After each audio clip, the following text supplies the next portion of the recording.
Manoa manu denga ngai o le taeau. Abe o le la ua punitia po I puau. E sau malua fa asusu I lawa la au. Sa sala le punga la au mata la uau. E dio fo I Samoa fai o na taeau. E amatanga o le asofa a popo o le olanga. E taeau nai matani ufea ngai maleata. E tala le lei ua so ai nei Samoana.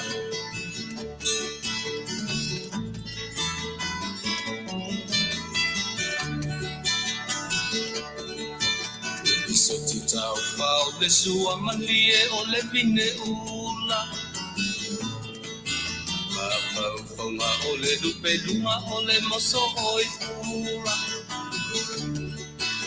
Le langa ali ua pua ina mai lona manongi. E asofo ua foa ina ile Samoa moni. E tio fo I Samoa fai o na taeau. Le amatanga o le asofa a popo o le olanga. Le taeau nai matani ufea ngai maleata. Le tala le lei ua so ai nei Samoana.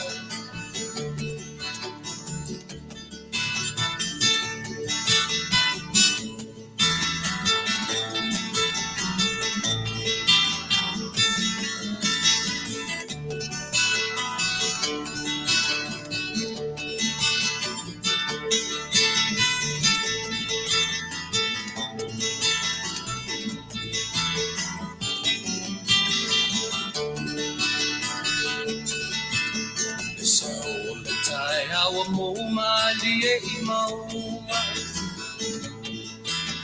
E asofo na valo ia I mapaupauna. E vi inga ua paako ia tuile matai. Tangata soi fua ua oli oli Faafetai. Beitio ko I Samoa fai o na taeau. Le amatanga o le asofa a popo o le olanga. Le taeau nai matani ufea ngai maleata. Tala le mei o aso ai nei Samoana. Leitio fo I Samoa fai o na taeau. E amatanga o le asofa a popo o le olanga. E taeau nai matani ufea ngai maleata. E tala le lei ua so ai nei Samoana.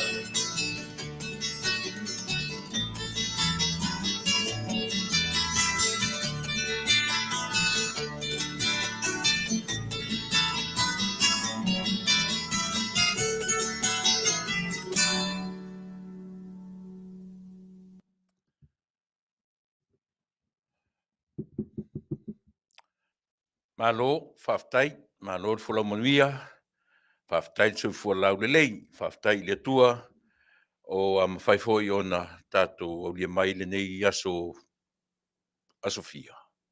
So luas fulu. Aso luas fulu o le masina se fulu matasi o nei tausanga. Ia, o a whaisi tuai o le tātou o nanga o le nei Afiafi.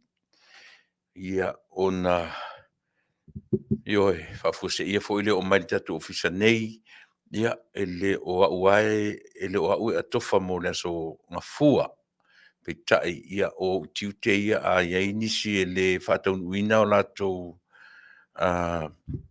whaiva fo i pe o nau fo iele o la, ia o la unga luenga la na whai o le Te whai whaatumu si awanoa sia. Io e. Sa ta whai malanga ili nei weekend. Ni kai lava le malosi.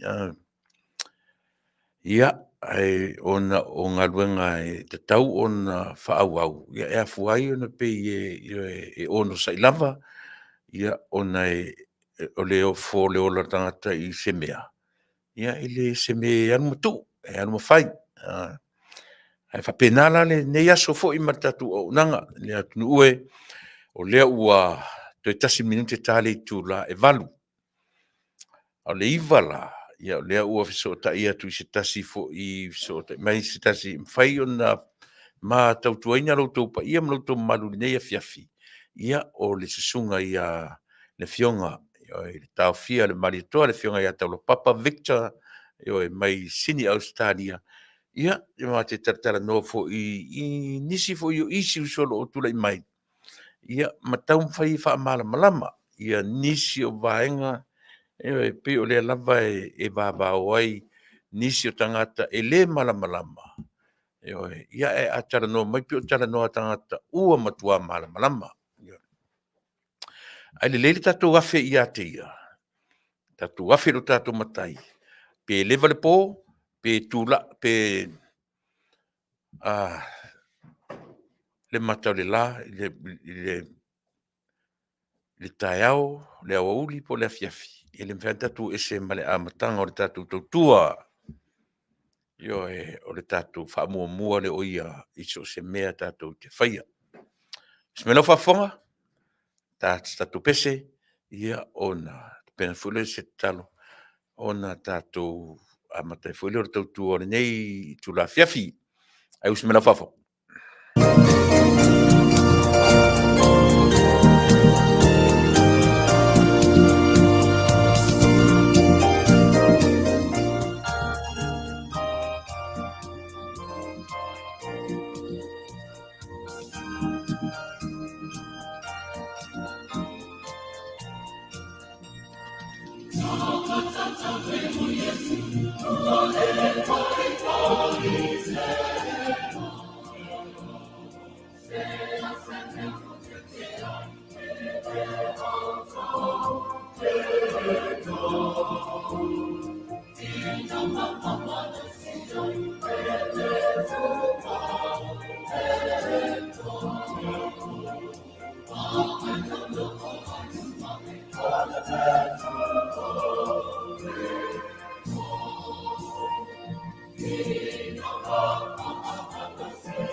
Te tele le atua lo mātou tama. Faafetai I lo ngalelei whaasoa I lo mātou wola. O e se fo ile nei aso. O nā lunga ma mea uma o tūlai mai. E nā fo I vai aso I le pisi I whainga malanga I le weekend. Ia wai au mai fo I lau le nei tai au ma nei Afiafi. Ia e au lava ono mātou Faafetai a oe I mea uma lava lo mātou. O fea anga I eile soifua ma leo lor tangata. Ia I loa o na vivi I whai ae. Ma Faafetai a oe. Wa o lau fio. O I mātou na o na whamoe moe. A o lau fio te Taunuu. Whai ngā malanga o le nā weekend. Ia leo o tau mai whanua. Faafetai tele. Toi wheloa I maainga. Ia me se fo I le potu nei. Ia mātou tiu te tau awe Ia I aso uma. Ia lau fio. Ma ngalo I mātou tamai. Le tautua ma au onanga o le nei aso. Mafutaina I mātou e loa nganga pa ia tautu rua. Ma mai au mafaufaunga le leile ngangana. Le tuarta mai. Ia. Nei mea uma mātou te whaia. Ua mātou mawhai o na whai se mea. Vi ia ohe. Ma waso vi inga I mea uma whai o na mātou whaia. Ai leo le vi ia ai o mātou tangata. Pala au. Whamangalo. Le toto pa ia o eke riso no mātou li I matpaola. Amene.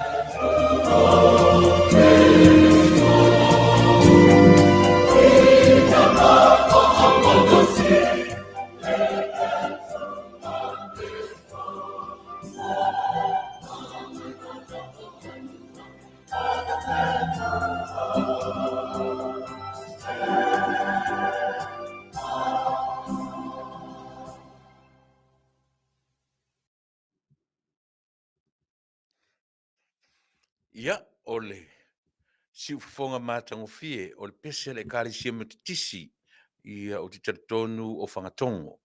Le kalesia matitisi mai ne whioanga whangatongo ia leo latu langina ia pese se tasi fo i o latu whatunga. Masa neo no whangaina ia whaiei tatu whainga lotu ia taua ia o lea mea o pese ta pena le lei lo na whainga. Ia te au lava ma le whalolo o te toi whaatalo whatoi sa mo le atu pele. Nei fo i vaenga o le afiafi o te manatu o le nā whato a malu ifo le afiafi nisi vaenga o le lalulangi. Leo whasolo mato le iwa se furu su tasi su lua. Ia o le vaeluanga o le pō. Ia i nei le nei atu peitai. E le mwhai anu tu ua. Ia o ngā luenga wha a wau. Ia a ua le mwhai leisi. Ia pasi male patan e wha a wau leisi. Ia pifa pena winga. Ia ma au nanga. Ia pio si mea na ua tuai mai ailo ua o mai tatu ofisa nei. Mana tua foi. O meo tā penanga. E le mawhai o no tatua e lungo ta sau a le tā pena. Tauna ta pena le lei wha le mawhau. Ia ona ua whafuase. Ia la ule nei aso. Ia pio le nā. Ai ai nei tala mana nei a o te fia tala noa. Ia le ngata o mea tutupu le weekend. Ia ma le ngaluenga wha awau o le nei aso. Au te le o si vaenga sia. Ia ea ona o whataro whatu sa mo ia te oi lau whafonga po whea vaenga o le lalulangi. O lo o mwhai ona maua mai ai le tautua ma au nanga masani e lau si ufonga o le tai a fōu. Ia o le aso lua se furu nei o le masina. O lono winga o tatu whaasolo tu to se furu na yaso to sutasi aso le nei masina. O na tatu whatu whatu rola i elea. I le masina se fumatasi o le tausanga. E tatu wo o rola ia i le vaenga muli. Ia o le toe aso nei moa. Po le toe masina nei moa. Ia o le toe masina o le tausanga. Se mea ina a vave. Le fo ila o tatu wo o mai le nei vaenga o le tausanga. Ia. O le lava ile i longa na ngalo mea na tupi a November. Moa ua ia. O le te mana tua le mato o na i o Thanksgiving. O le tausanga le na te atu nei. E ai uma pipi a inga.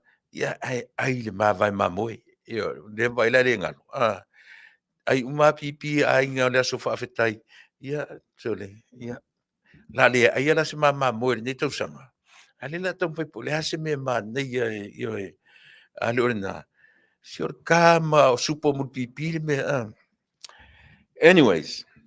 O te toi whataro whātu sa mo ia te ore suafa manu malo lo tātou mataisili. I lona au malosi. I lona ngalelei whasoa.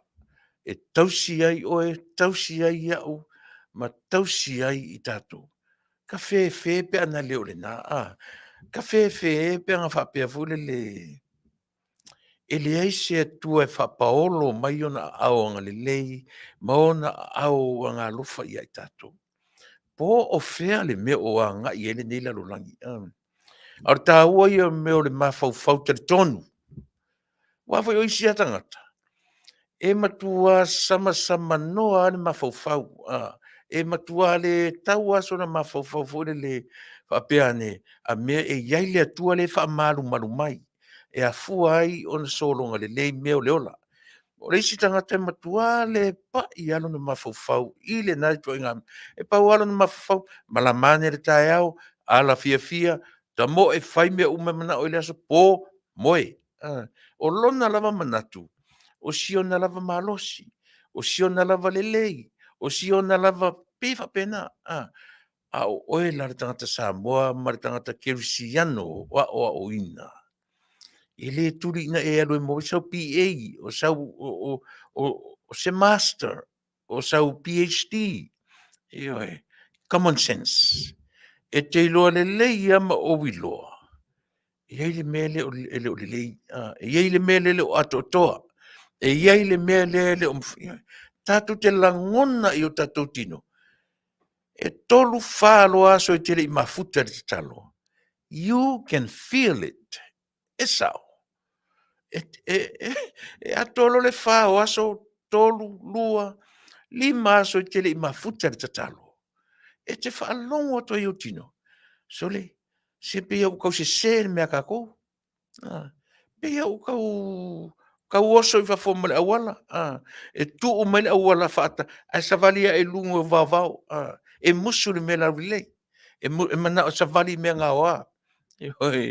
Ku ia kui ole vai ku ia. Ai fia iai. Pe susuru mai I le malamalama. Ai mana o e o sofa au kafa. Ai kama fo I pi wha pou liuri au tafa. Fia te le tātou to I ngā mena. Au le lava o tātia mele ala lau le lei. Umana whai. O tātou lava I o oe lava I mau. Ia pi wha pēnā. Lea la o tātou o mai fo I le nei. Le aso lona lua se furu. Ia na ua lua se furu matasi vai. Nisi vaenga o le lalolangi. Lea whato a lua se furu mātou ni Amerika. Toe a valu iwa se futu tasu lua. Toi whānei tūlā, ia na matu o fo le aso lua se furu matasi. A o ia me uma. So le, se le mātango fia o le meo le. O lo tai loa. E le o sota poto, e le o sota malosi. E se la ngona ta te loa. E se le mesa o le malosi. E ta te loa le mea le puna oa o mea uma. Ai ese le mana ia. Ai atol vai aso ta tua ngalo ia teita. Soli. E ese le mana ia. Ai atol vai aso. Ua ngalo ia. U whaafia fina ngalo ia te au ia. Whaafia na ngalo ia te au. Ioi. Ala ne ale tae au. Ia. Na usu ale whata ele. Ia puru tala lauro le vai aso. Le aso ato. Tato e mana tua ia. Soli. Se pia ia mele ngalo. O winga na o le tangata soifu. E iai fo I tangata malo losi le soifu o talo. But still, iai me misi o le ola. Iai me misi o le ola. Ia, o le na, pe e wha atoa, wha pena lau, wha talo, wha Samoa lau, wha whonganga. Ia, mare nei vaenga o le tautua. Ioi. Ta te musua, ta te whai atu. Ua matua I o tale lava, matua I o ta aunga tālava. Ioi, I le se whapena se winga o le tangata tautua. Mea na ta o tautua tua vai. Tautua, tautua musua. Tautua, ioi, ugali lopo le ko inga kau. Ai whapena winga o le tato oranga. A o na o mele au ngata ia te oe. A o na o mele ioi, le whaatutu ngata ia teita. Ia whapena winga o le oranga. Ai tu telo. E pea sau e angi mai sa vili mai fure le whamesali. Se ngai fui la wha le mai li mea kako. Ne fui la, ioi, ku ulunga, savali, tūrunga e alu. Se ngā lava ngā ngai loa, ioi, lava o morfanga, na kaukoa i le ami o lava morfanga. Tautoa i le mea o le lava wha wau. Wha wau. Ai lo fa wiwi ka fe pe ngai se ufa pena fa wiwi yo pe mana ir fa wo a le mea la le arbo lo fa me awe tale la vai ina was fuma to minute taile tula e valu mai ngale o to tua mo ila to wala ile mana tua fo ile toru vai aso taluai lua toru vai aso taluai na o failo ai ia le tusi ana lo ile ngos ko lo ngei aso a o teu pesa la vea se o le lei sa matu ngaru lu tolo nei ela malanga no walu e lunga sia no le weekend amene ma amene Ioi, tua I ngalo, tua I le malam lama pema fena o le lo le maliu. O si uso na mga rulu e whaatasi moni tau sanga stele. O le sunga ia pesa la vea, ia ua umana teu. ma le wo fto ma wa ia le weekend o ma vai atu na fa matala le faife au o le sa la ngaru fto te i tu ai e ona piu ma so u loa le uso o lona suafa e fa ingoa tu tonu nga ruenga o pineapple o berry ia pesa la vea ia longa foi lana tautua i le atnuu o tama whanau o le atnuu sa fisosoan iai i latu na na avatu e ie tu tonu o le ngā luenga e to telefo o nisi ua vea mwhai fe au o nisi ua vea ma so se tuainga occupation na amatatu i siusolea whaftai tele ia le foi la watu whini ia vanoa a o tatu iei le vangare o wha mai senga me o whapena ona nei na whatu a te waile a whawhine ia Melissa a Lani. Le ana u whaelo atu le maliu na la vea le ta vale i le masina o tea. Masina o tea. U whasi umi. Whasi umi ona o tamaita i sa whaisa i linga leo leo ia po lea ia pe manuanga pe molean mafuanga o le la vea o le ta vale ia on mea patino leo leo. Ele se mea tātou le mena o sairi po lea ia ai po lea ma lea. Ua ona le lala. O taunu mai le mava lele ana po. Taunu mava lele ti leila titia i LEX. Taunu le va lele to e tu ti ato le tu la tu e fatali le si va lele la e utu matulang fa pena. To asolo muni se. Fato ma to ti ato le tu la tu va lele. Yo ai. Ko e ngase ia la ta moi tu tonu. Ala wa land wa lungo le fonga nele. E tau nua e la le mna valele.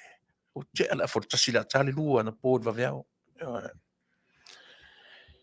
Ia. Ma o ani fo o fa pesole. Vala au tu nei fo i tamiti e ko mumu ia ko mumu ia. Ma vo ngase mo ia.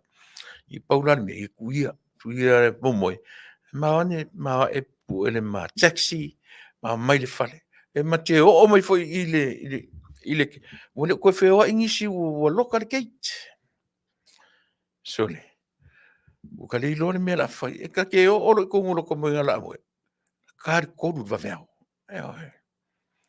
ai ta le ono am taile alwa ngartina la inga pe o me o mala vaia a o in the pile up ni me i lo tama fau o lo kai ka ngo fie ia o le vave ia ona yo me foi e lo ko kupu la long ka o lai tupu longa fa solo ni matua o ska mai o pe me vole le fe mai ka ki vego le mai papa you are so grouchy piu to falling of a pen piu fa piu ai le ti le mai le vale le ko sau ma ko amor ma ko su le ka vale sau le fale ai to yo mai wa loka tu le so le ia ka ke kusa ka en ngase lo la tamoe ka fa va veo ai ka okoro ka ki moe ia ko fa fa mo fa te tene fa me se alu avele ne avele ta so soani ile wa lo langin maliu pe o fa mi tara mele ia la uma le a foi uma le lotu ia se lotu foi ina a umi ia si umi ia uma le fai le lotu o a wala tu foi o le kusa ku tikia mai le men pakala ka vale men fa fai wa tumu le parking lot mo fa nga DMV yo le pakanga o la sole ia ona saua lo le to inga ia uma lo le lotu o le a foi le purity service ma me te wai ia nga uma lo ina ki ngā no ta whaalongo tu le mā nei o tōra ura mai le me ai sa mo la whai oile i le reception le me whai ai le lau awa o siafafine kua le taua i ai mtua i pōngi sa ato e lau wa ai tuata ino i me ai ile lavo le malolo. Le silia me aina, yo talato ta ai o talifo i se melta pa uai, eu sauloa, eu fatu. Au sau a fai mai tina lai for me. Na me na le alo i oi. Ai ma ma sta me ai sa mo, fa ko me sa mo fa so le. Ngi ya me o me ai ki o kala ko ka maka pongia e se me le. Singa o ka mai nap. 10-20 minutes nap. Te fa longo ina lo malus. Ia mele mari li e tatu. Le lafta o me ni tatu. Fai sina e fa au tiutem faiva fea ngai maloto pa ia maloto malu Samoa. O ai lato matua o te maitai o Melissa. Ia o te loa, o te eva ai umi nei lunga whanga e le sia fine. Ai o wa ai ma le whanua noa o na uso na siblings. Her sisters, brothers, to tele tamiti. Manai o na matua. Ai o le mea e momo e lo loto. Mea la le tau o le nuclear family. O le ese ainga. Le ese mea ni ainga poto. Toi saua le tamā, ma toi tu e tautala mai e fia ngai ma tangata wala uria, ma tangata urotu. Toi ta pena la vela ua ma sia la ua whanau. Le ai se matai, le ai se tangata le ai, Ia, e tate fesilia. Ai se au winga o ne mea. No, o lau mea matai na whaina o tutu la lo whale ie, au whaile loto e teu ai le a whawhine, ma ova ai tutoa i sion tama. Nai o na siblings, au nea foi, au lari o lio ma tutu le casket, ia ma whetangisi. Ai o tele i yo o le melea, o ila le area lea, na matutua ma se tasi o whaifiao. O tilo, tasi lua tolu wha lima, e ngoa Samoa uma. Whanua ia meo headstones, lea mo te tuerunga. Samoa lo le vai mea le, whanua maliu. Teu ai masi mesia. Ia, e pei o ni tala fo i e tau a mataila o tau tua mo e. A o winga ia, e te tū ai le taa lai o le, e te tū loi to tonu le malai lea. E se a malou tū to tonu le malai la kapi. E se malou tū to tonu le malai ta polo. Ta lai va pera va ai te va ai va pera. E se malau tū tonu o ai to inga malai. E te tū loi to tonu le malai lea, o le ale malai. O le malai tātou te i uma iai. E teu umai o tō tino se vangana o ave tātou le cremate pe sunu. A o le malai te tūa. Au whapesole. Mania. Whai o le quiet. What a quiet place. Talingoringoa le ta whaalongo. Whapesole. File musa o ale meka ki ka oko ai. File mu le meta te ta te iu iai. File mu le atmosphere. Ole mea, e ka whau le o langa ngei. Ia ka ke mapua ilia. So le se ko file mu. Si vang ia na o tu fola ia le pepese. Ia wai. Ai le mea mari, e teu i e tawe atu funga la au fau, wha solo ai whapea, wha solo ai la piko, ka wha ai aku lesi piko, mea faua, wha toa teu ale ona nei tai au, ona na file se taimia na nafi po se weekend. O ta tonu la tala. O aso uma, e wala au ai le atua i le soifua mele ola. Ta toi ele vaenga lea. Ia, ele ngatala ia Melissa masia wo ia pesa la vea. O le fta uloa ne wa tol va yaso taru na teu. Ai mo i tatou uma lava o lo whapea o na iai le wala au o le atua i le li o whale ainga. Tau wana o whapea atu. Ia. O mea le ai se tatou control. o mea le mwhai o e mau na whaatonu whalau. Na o le atua, e na te whaatonu whalauina, le tatou whai ngā malanga i le langi. Pe a umare toi fua maleola, ma toi whaafoi mea ta maloa ia te ia, fo i le tino i le palapala, ai fo i le mana vaula, maleola ia te ia e au leola.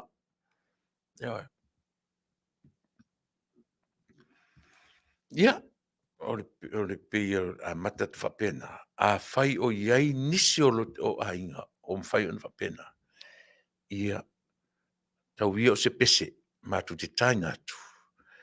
E langi atuai se vi inga o le atua, au se pese wha mawhanwhana i ateo. E ui lava, ina e le mawhai e seisi, o na suia langona whaanono se ia vangana, le atua e ou le ola, ma le malosi. O le oti, ma lo wola, o lo o i lea li lea. Melea, usimela whafonga. Pese, e te le mawhanwhana le pese, a taua o se whati o ni upu, e tau ina whai taua ne ai, o lo o manatu mai le atua i o tatu teimi whaanonoa. Usimela whafonga.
Ia, o le pesele nā e mori tuai alo whaanga o le tatu ala leo, e le ngata ia Melissa Alani, pesa la vea, ia marito tele o i latou. Pia no fai atu, i lau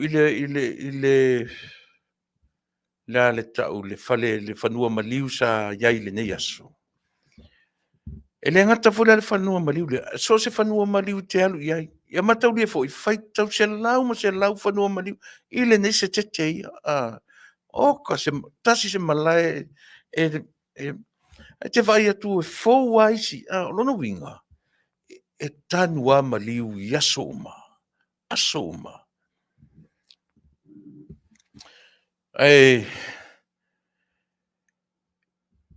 O le tato iai le vai tau le nei. O le vai tau le nei e whaingoina. Uma lo le masina. Masina nei le to sifuru tuta si aso toe. Tato vai tau lola ia me masani tato o le vai tau o tāpenanga. E ta pena ai le tangata. E ta pena whale mafaufau, whale tino, o whale anganga. Alfisili. Toa ta pena ai a te sema. O ai si me fai ai anuari februari mati a pelila me iuni ulai au kuso e o mati ai fato a vele mele le tapenanga ia te sema. Lea menga le kapenga ia iungi, iulai, a faila tapenanga te sema, a wala me ta ua isi masina. E le o le soifua tapena ea o asa uma, o masina uma, o taimi uma, o itu la uma, o se kone uma. Aisia, langa o lo mero le tapenanga. Pe tafti tilo ale meo le tea o le uma o le ola. Pe fa pena tapena le ama le ama le. O lo no winga na o te sema e tapena i tatu. Le weekend na umatu nei. Ia na halu ele ma malanga martina o tamatina. Ma fele le i Taunuu ia le vaenga o le porkalami al mtanga luenga Amerika. Ale whakasa o whelaunga inga a o Afioga. La vea i la u te tonu le li o lea. O au la na tofi mai i matanga luenga o te alu i lunga i fefo. I Seattle. Washington. Matau lia fo i ese Washington i tonu Seattle ma ese Washington DC. Pe o Washington DC na lata i New York. Ia o i le vanga le Washington i le mai e le mau ese ma Alaska. Ia pi o i lai o le airline an ma whaongain o le no ma whele iai o le Air Alaska. O i Alaska Airlines. Ia po le a pe mo le Air Alaska pe muli i o le mea tasi. O whai mai le sto ina me tala le siau a o whaatasi ale isi ma le wash o le mea tasi. Na na fi isi iai tatu mawhafunga a o whaatasi ale isi ma le wash o le kenu atasi. Na matau nuurunga le tai au le sfareile. Pi whaila utala ono lo taimi mua le. Ne stetera Washington a Seattle. Oka sole. Pei a o le taimi u lefta uto taimi 1978. O lo tau sanga mua na New Zealand. Lo sanga na o New Zealand. Pei tau whapena umala ua ofo i le nuulea Seattle. Fa i o le timu o le tai au. Malulu. I oe. Ma le putu suru la le la. Ma te le la ko fa pelo ele fenga pupula il malusi. A le lala. Pe ia we vai le masina fule le ua pua ua fa solo. E ke pupula sa o kwal makole la. A se mai te mi nga mako ke se toi pe a male. Lua maila. A ko ko se sulu maila la. E paula siona pona fulia. E tate alu, tate nofo ai olo. E le manongi se mea ai, tate le fia tafao. Ina sa olo to ale olo to lua alua i po fen meo i matina o olo tu. Hata, da nofo ana te itel potu le hotel e taua. Meia, olea, ta pena. Ta pena. Ia ua sui Faafia fo ni upu. Faitau, fa me se pema. Ia, tatalo. A foi le te fai atu. Ai ana o se atu a fa pesole.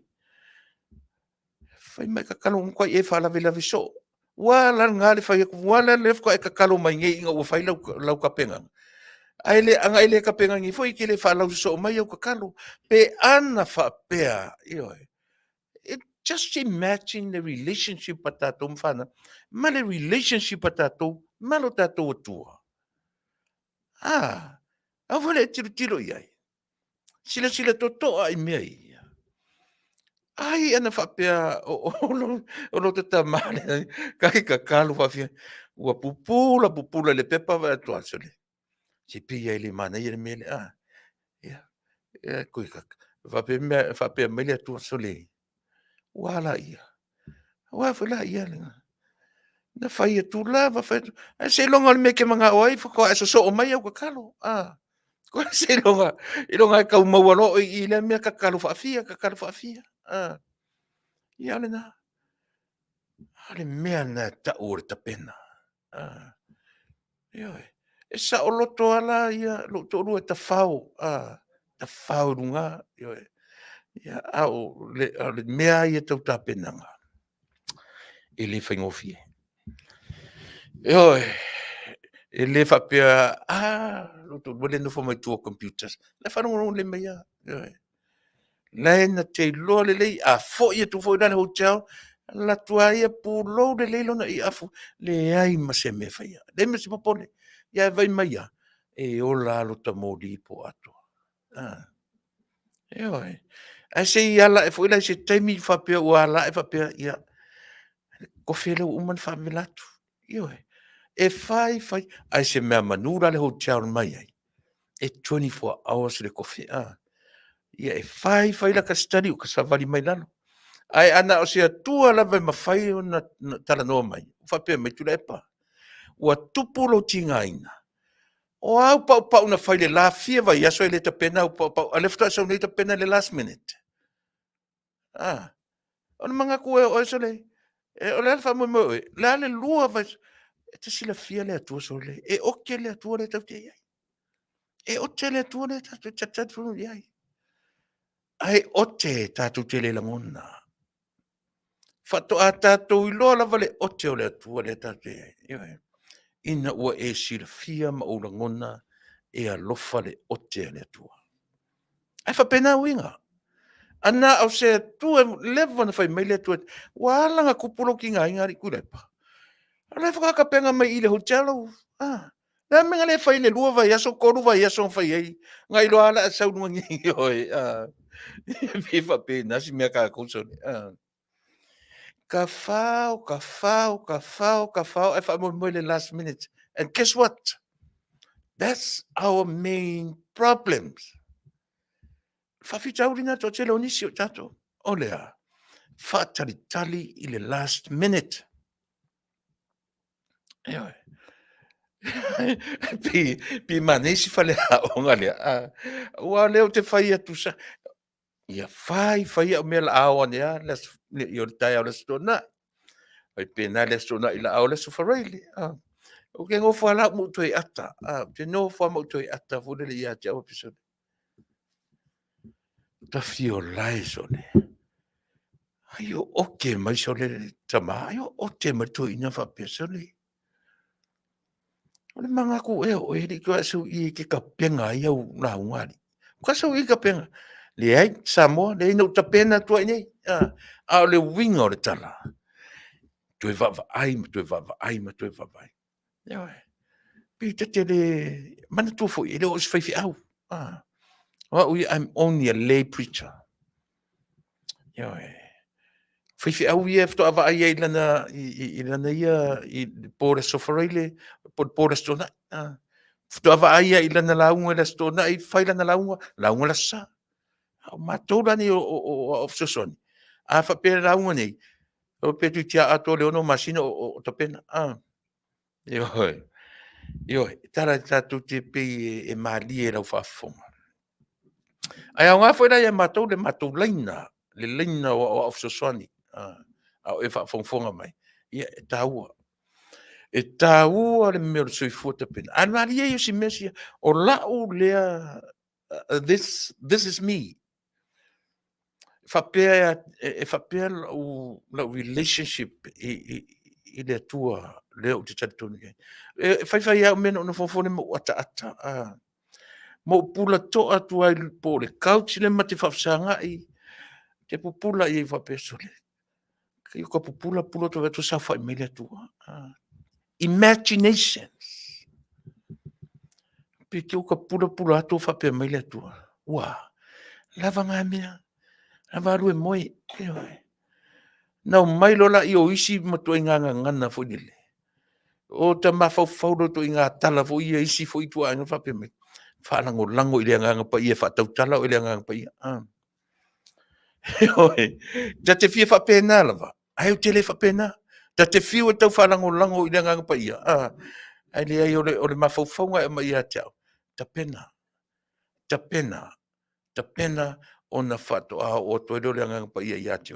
E le whape te whalango lango i le angota, te whalango lango i le fia moe, e te whalango lango i le pa ie, ai wha moe sau le nganga pa ia wha marosi o le teimi. E testai dato. Nai. Ai tele whapena ma whawhango isi. Moe whista mai ti whalango i le whamoe moe le ngang pa ia, sau le ngang pa ia. I don't think so. Ele lei ia ona tātou whamoe moe le. E lale si me maalia na le lai le whanua tanu na o iai. Ma so se whanua tanu, mana tua whai tātou Samoa. Pe ata sa vali i whanua tanu, i whanua o te oro tanu ia mea pena. Ta te alu, full of respect. E ta te alu o ta whatulou. Ta te whatulou solo i whanuoti. I whanuoti o tanu, po whanuoti o tūmalo. Lea o lota mawhauwhaunga. Malata ita foi e unga tupulanga.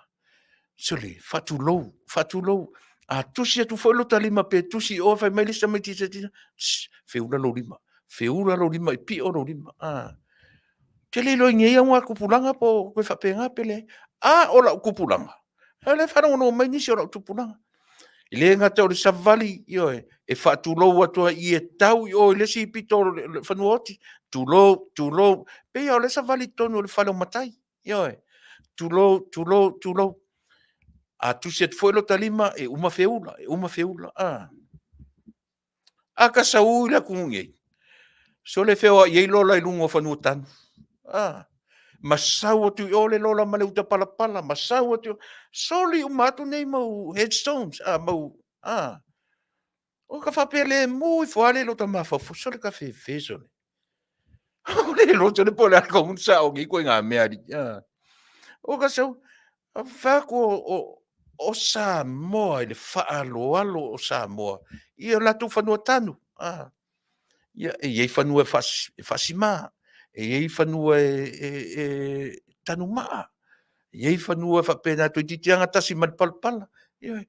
O lea o ngā leo tatu whamei. Sa wari whaturo. Ia o tā latu fo i mataita. O whasorosora e no ta matua. O ta sau nei rai i atunu i whafu. Sole. So le mea valea le mea whaturo sole. Ata no fo nei mo ta toi mawhauwhau. E sao. O e sesi a koe whakulo nganga woki. O e sesi a koe whakulo nganga woki. O mawhauwhaunga na tātou o mai ai. O mawhauwhaunga na tātou ui mai ai. E malie, fo le pēr tātou toi tū ma toi vai ai. O le ala utala na whai ina o vai le lori, le lola. Lola fo le backhole. Masau atu o le lola. Le uta pala. Masau atu o. Ai le whealua isi awala. O lea e whealua i lunga o tangata maliu. Tangata oti. Ia. Anta whapea. Sone. Le lola po ta ita e whavalvalea o ta mawhauwhaunga. Ia pe pau o whainao taimi o laiti. O lea o te iei i le tala noa e tusa o le maliu sa o iei na le la. O le maliu sa iei le aso na le la. O te tutu ala, o whaalongo tua. Wa lua e ama se me pise mole. Pifo o ta o tau tatanga se abana pise fia mole. Se fia ai. Io au va ai atua le taimi. Walu nei i mele. Ia. Kaingangi au le tate la tu fo le i lota fia ai. Ia, va pisone. Inga o su nga ke kusia mera ori ia. Io Pi o mafofonga fa pena mafofo ia isangata. Ai ala lana o ta ua mea ia. Langa e tasi le mea pe ua manatua ni sangata. E leanga fa Samoa. Pe ua manatua i o mea o oti e o ai fefe au e su e ala tu te utusi. A lea si o tango e fa manino si mea sia. Si fa malamalama. I le tupu langa fou. E le ai se mea fa pena. A fai e fa pena le fai fe au. O lona mafaufau lana. A o a inga, matangata e whaia ngā ruenga whaaloalo ia i lātou o atu e a watu le whaaloalo ilo lātou tangata ua maliu. E leo atu la tangata e watu ia i lātou ua maliu. Ua mali liu o la ainga. E whape ese ngā pauari meo le marea ioi. Pauari meo se vai, le ai e le whape nāni mawhaufortan Samoa. E tali le whaaloalo i le whaaloalo. Ioi. E tali le alofa i le alofa. Langa o tangata e whapena. E whapena tātou. Whapena le ai le tangata na pe meuri, pe samsama, pe viole, o le alto i ngā lanu. O le langona la valea. A tele i o tangata o la tuwhalenga ina le melea. Ioi. O tele whapea, o te whai atu ona, ioi. Ai, e lo mena na le no le alu. Ana le la. E leo so mafau i whai mai le ainga se te utusi. Ai o le mafau nga fo le ia chao. O te toe fia fo ia i le fale. Si whai si ngā 10-20 minutes nap. Nei ai o te le i o mai. Wai la tau e te oro sau Taunuu o tiute. E Taunuu whai wa ina ua longo mai au. E le o mai, e le lava mai nei. So pe o mea umaia, o mea umai tau, ai o te whapea tu le tatu atu nuu e le leanga le Samoa. Io, ai a fua mai fo i mawhauwhaunga ia, o meni o lotu. O meni o lotu. A whai tau te malama le atua na whaia oe mau. E a fua o na whapea nā ia mawhauwhaunga o tangata, e wha mua whai au. Not so much o whai au. It's not about the man or a woman ua whai ma whai au. E le o le mea le nā. O le vaai e Samoa e a fua mai i o tātou tua ama mātua ua tō whawha mai tia. O oesi one, la a watu i eile tofi whai au, e te ngā lue mari wha maoni, o oe mātou te vaai atu i ai, o oe ua liu tino tangata i le atua. O lona winga, ua mātou whaia mea uma, ona o le atua, e o le mena e te whaia. E le o oesi one, e alai ona mātou whaalolo atu. Ai ne e lo la fifi a woki lo mea. Oi. E mi mika lo fifi a un fa pe tatu o ma wa tu si o ki lo mea. Oi. Ai sea. Le anga i lo le e fifi au. E ala na fai e atu tangata ia i lato. E le o i lato. A o le atua e o ngā luenga o to tofi e lato. Oi. So Samoa. E taua i o tātou malama i vaisua ia. Taua ia. Ioi. Nanga o isi ua ke ia o philosophy file judgment. Ai le malama. E le o malama. O fora ia le koso mai kuspa ia fai mai mai kuspa ia fa pe. Awangi ilo lim kam kaun me fai limanga vale. A fo ai o le lia pure pole ala vale mea. Ioi. Ia tātou ore tam fai fa senga le fai au. Au le mea ki kango ki fo ai tangata. Ele iu mar kor kanga ka wa telefongi ka u osole. Ma kwala ku ngei fo i asi eni na sau e tala. Le ngei ase lau kala, a sau e kala. Eo e. O le alala ka ur menga. A ua fa a fia nka ko faya ia ko inga winga fa pea. Nka ko, ai kau ke fia pe kau ke ngata tatu wa ai i le totonu o totonu o farsa.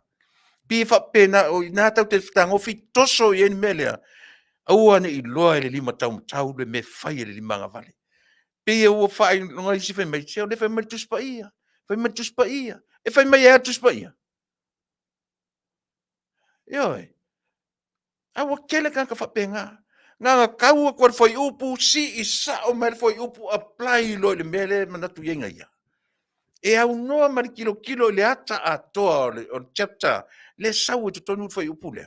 O fea ya fua mai. O le ale temina tusi e tu stala le mele. O le ale le setting, o le fea le no fanga na tusi e tu stala. O le ale temina tusi e tu stala. O le ale le surrounding. Na mafua ai o na tusi e tu stala mea. Mai e se te leo le me. Al mea kako. Nga ba ai a kwasi i sao mai mai se. Aua, me lo te le fi i kare sia ia ngai laura to me tono fatsa. To te lo fatsa pa ia. Hau foi lana tai le ia tonga i tono tu fi me sa. Ai fa fe lang fa pa ia i konga le. O fe pa ia i konga le. A fai o le mesina sa mo. O le ia tonga o fe me fa pa ia i mele. Ia. E le o le farsa e o le me pa ia. E ta tau o na ave o ma iei mea le pa ia sa mo. E fa pa ia i to tonu i. E sa o pese. E a fua mai. I o tatou lava mafaufaunga. And our poor interpretation. E ai. Tatou no fole ma interpret. Ai le fai mai atu spai le fa pe mai atu spai Samoa. Israel e. O ako ia konga awangi a vese ia konga fatsa. Ma tau lia mo me fatsa fai mai o sunako o maunga o le atua. Ia. E fia te le tatou le meo leo mai malanga fai mai tu spaia, fai mai tu spaia, fai mai tu spaia, fai mai tu spaia. E fai mai e tu spaia. Ia. Fia i o tatou mea. E au noa male no nofo fai tau a toa le chapter a toa. I love to do that. Kiloa, o ke le malama, not even a chapter. E au no fai tau a toa tu si in order for me to understand. E le fai o malama. Mana tua foi. Tatou fai tu si o mamaya. Tatou ia la matatua. Ioi. Tatou fai tu si o mamai na tu si la wotama. Na tu si la teine. Ioi. Ti ngana le ta nanu la aso. Ai tau mawhai a tu si foi ufa palangi. E tau mawhai e ofo le teine. E tau mawhai e ofo le tama. Ia na tau mawhai a le tu si rungo le ave le teine a vai. Po whenmen fai tau aro sau fai mai. To whom it may concern. Ai le suti se kengi ave nga ko inga whapunga whapenga. E le suti se kama, e le suti se kengi. Ngō kakango e ave i ko inga whapunga whapena. Ia. Au le mena va ai isi tusi. Whape o i la tau tau lo tusi la ta teine. Wale tusi my dear, mana po la me afe mai to whom it may concern. Mo le oso le malama. Le o lo ia na ma fau le a mai fo le ata ita le la wina tusi. E te loa. E le te le tango su eni mea fo ia pone. E pau ale mea taita, fai tau, tia Faafetai sua. Eoi. Saua i nā le tusi, fai tau mai e lunga le introduction, saua le tino ato le tusi, uma le lau pepa mua, uma le lau pepa lona lua, latu le lona tolu, luatu le lona faua fui o asona. Koe kia kai se fulu. Love letters. I'm talking about love letter. Koe kia kai se fulu pepa o kusi eisi tangata. Fai tau, ai tu te ilola auto. To e titi a pole aso. To e titi a fase lau na fai tau. Fai tau fase lau. Eisea. A whapea mai tu se tene e whaparangi. Fai tau whafia, fai tau whafia, fai tau whafia in order for me to understand.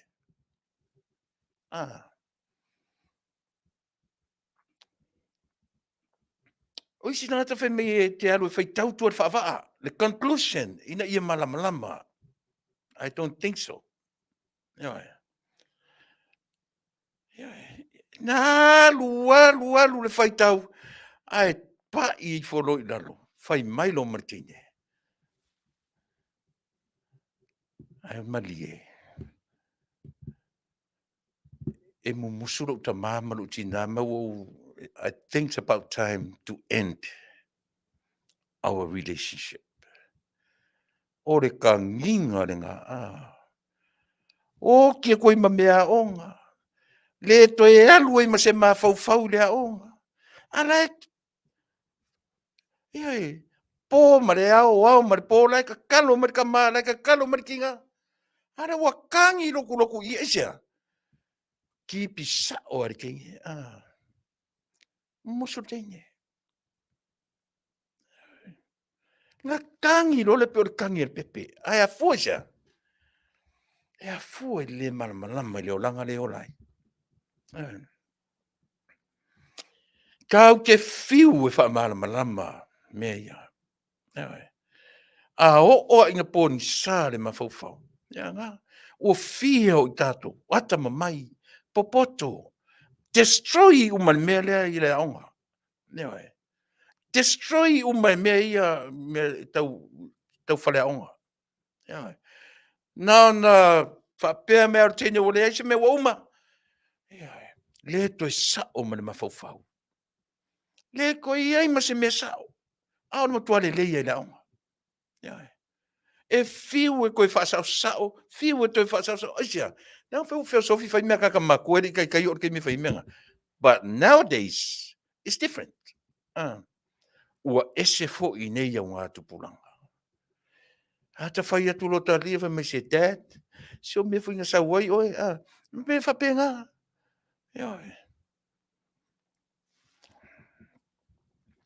Tatou la I e masani le mele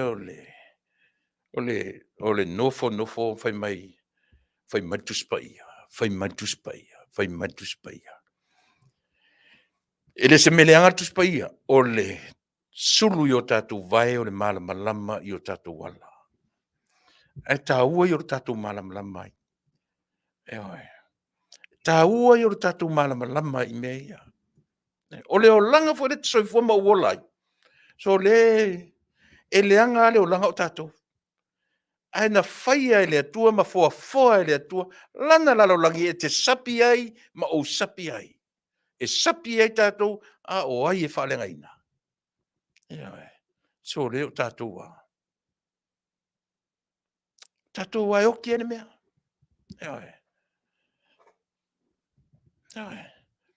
Mana tua foi. O le ia le whaupunga foi. Tatou o tangata tausi mea o aka ko me tausi. O a tatou me tausi o tatou tangata sili ni whaleanga mea ia te mine. Le lalo langi te le, ma le lanu moana, ma le ele se atua whai lana lalo langi toi apa mai le whaleanga. Ele ai. O mea le lei umana whaia ia le lei. A ua leanga ona o ai. O le tangata le lei. Mena. Tā ua ia. O leo watu temi. Toi titia o mena malo. Tāta tu pesele. Tāta tu pesele se I. Te ua marita tu malo. Le I whaia sa ta koma la titia. Usimena whafonga. Tāta tu pesele.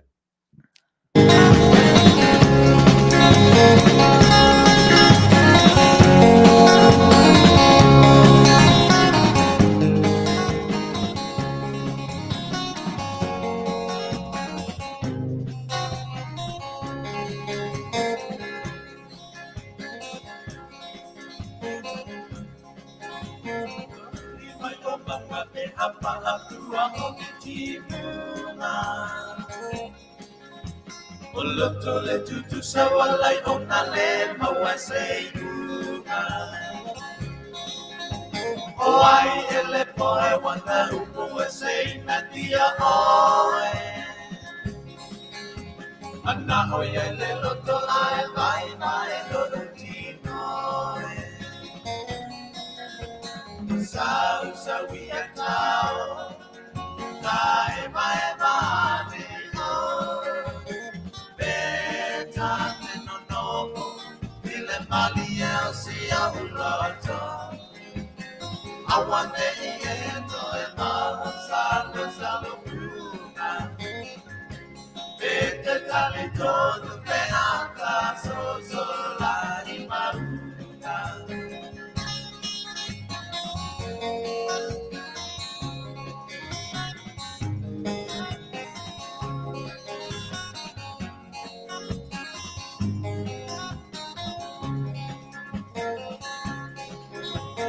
Wa'ape o na nau le mutia i le sa. E wa'ape na Ia, o leo watu tatu taimi ua tatu nere Tuilaepa. A o le isau le tatu ma. La u whangaina ia le nei taimi. Ava noa le lei, ma le nei lau le lei. Se i tau whatuai se nganga Faafetai.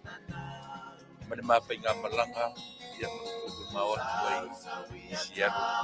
I le vai aso mawai, i aso whareile, aso tuanai, aso sa. Lau te sunga i le whaiwhi au.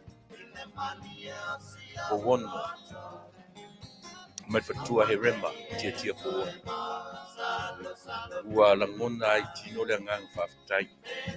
Lau tu tausi malo, lau tu anga le lei. Au solo i se mea. O le hotel na mana nofo ai. Ta vale na wheoa i ai. O le mea ai le tae au uli Afiafi. Tui taimi fo i o le tatou mafutanga. Te tea ia matau mawai ma tui fo i. I asona na Filafiafi. O upua Yesu i ana au so. Au togo. Au whai e anga le leia. Whamakia ia. A whai e lea. Tu iai ele o tu. Au langon. Au whai e ia le tala. Anga le leia. Whamakia ia. E momori te lea tu ngang Faafetai. Whamanuianga fo ina. Ia ale si fonga o le tae a fo. Whai au mo la tu sui. Ia Taunuu vaenga o le whelau ngā ina wa Washurn-Tyan. O loutou titi whaitama, o loutou apa i le anga nuu ma le anga i whanua. O te le selu atu, Faafetai tere. Taimi o tāpena, taimi o sauninga, o pese, o mea uma, fo i mai ma le anganga fia. Faafetai tele, lau sunga le whaafeangainga, ma le whatua. Panama po wono ma fatua ya herema te tia po wono o le mamalu o le kare sieva senga wa o mfatua. O le au le ta ua utou suafa ina ne imeane ua ngalo ya te ausisi on faile malape o le tala. Wa o mfatua o ti akono, o le ti akono ma utou fatua.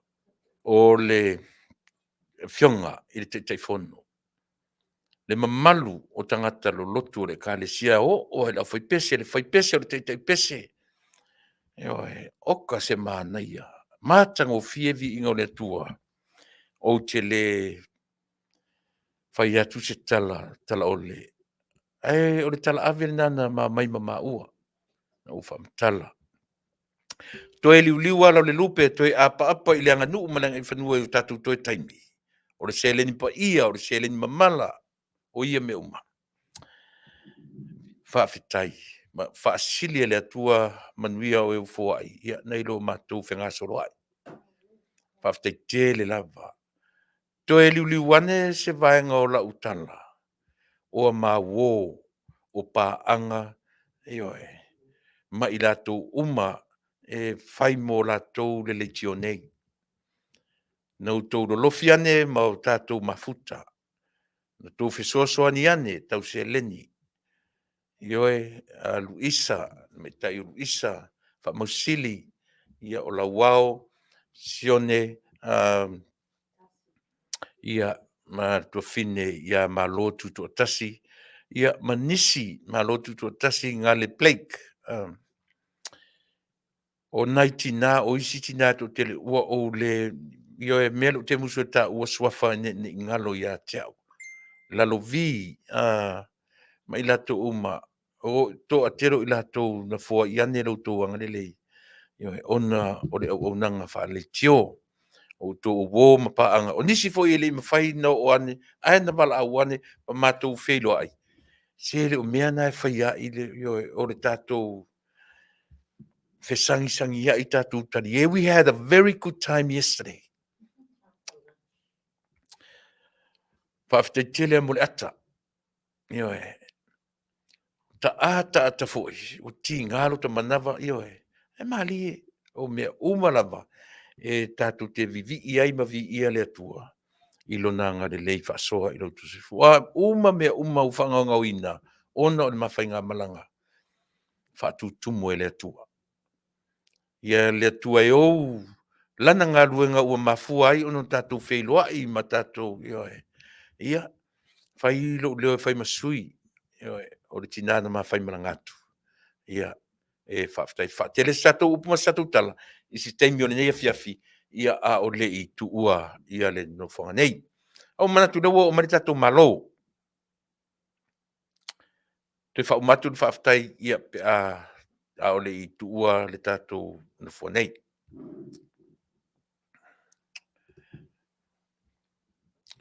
Ia, o te whatarapatu i lau o fionga i le i o tau fia le maritoa i lau o fionga Taulapapa, ia o te manatu o le tātai milona lua le nei, o le tā whilo inga lua nei, ia o te mi fwini tā te mafutai. Ia langa tutusa te anga i ai tā ua, i me tā te lango lava i le malo o lo tūla i mai le nei.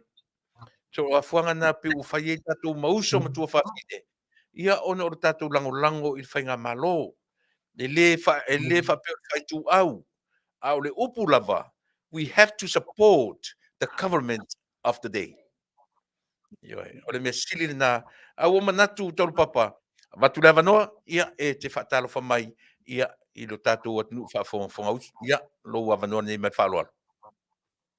Faafetai lava lo fionga Tuilaepa ma le mamalu le polo kalame ia pe foi le atunu ia o lo mau mai tātou polo kalame ia o sule le lau fia suanga le taipune awai te tele ape senga ai matua le tu ma le ta elenga le vai tumut ona pa ta ile ngā tula le tua le moso ina ua ngāsa ka whenga ai matua ile o ia avele nei tula pe whaafenoai whaatalofa tuai i le mamalu le tunu ia e se foi le whainga malo ia whaapea foi a inga salevi lo o mau mai ta whaasoa ma ta polo kalame nei aso pa ia msa whainga o le ale o iai ia se leo ai whaualea o te Faafetai i le angalelei ma le alofo le atua le au tatu toe te sila wha i le maunga o au ia ai leo le maunga o liu lau mea le soifua maua ma le langi mama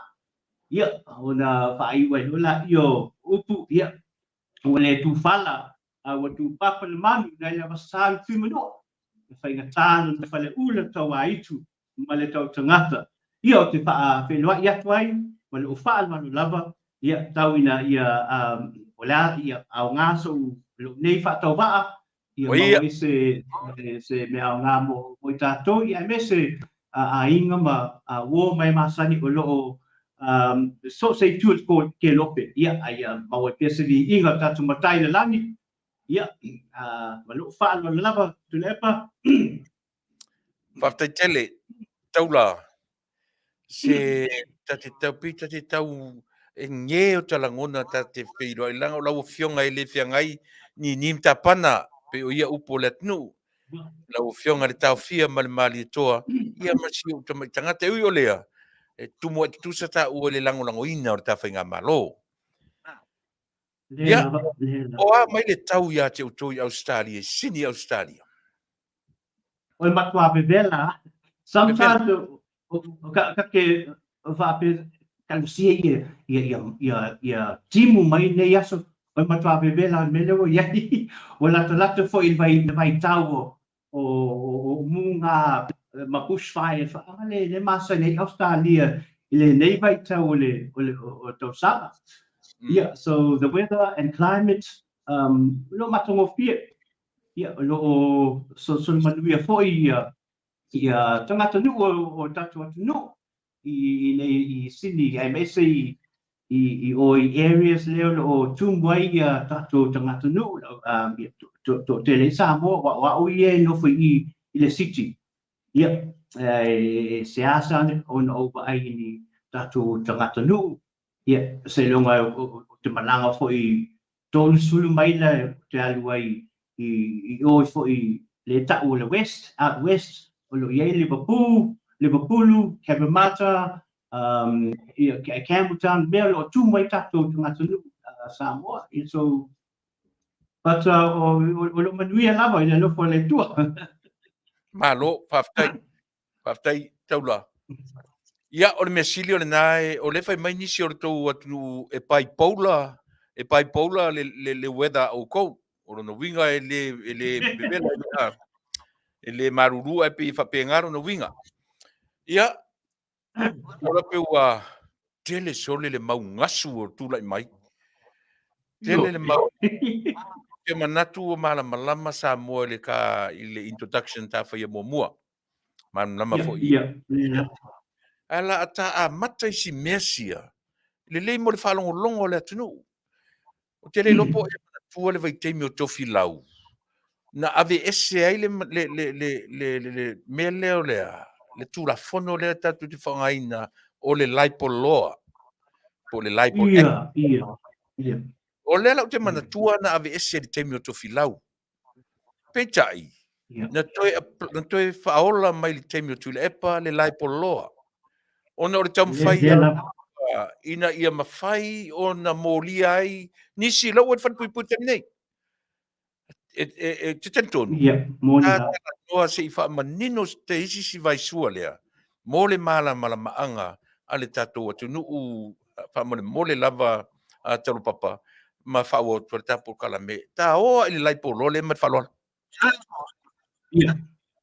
sao le lava mai ele toe ia pe ona e fola mai o se lo fa ale tata noi fo i le natua o le tulafono po le lo awai e matua le aise ai ata tau i leise ele pe o tatou nei Australia New Zealand po Amerika o le mea o le tauwhaaleanga po le defamation le o le aunga le na o le lo e pe tai o whaapae mai i se o wha criminal meaning o le civil well me defamation i tatu atu nuku i e papalangi ele kai laka i se mea tau la whane pui e fua sesi pe matuia se nila fonga o le sikoi mea lena o fai tau i se tustusinga po se manatu faali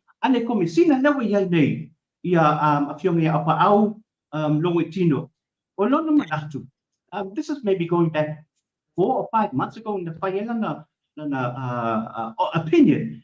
Ele te tau ona iai le tu la fono o whaalu taimi iai le mtanga rengo le lo. He actually said that. In other words, lako e lango au pa au. E te tau ona whaisa swinga.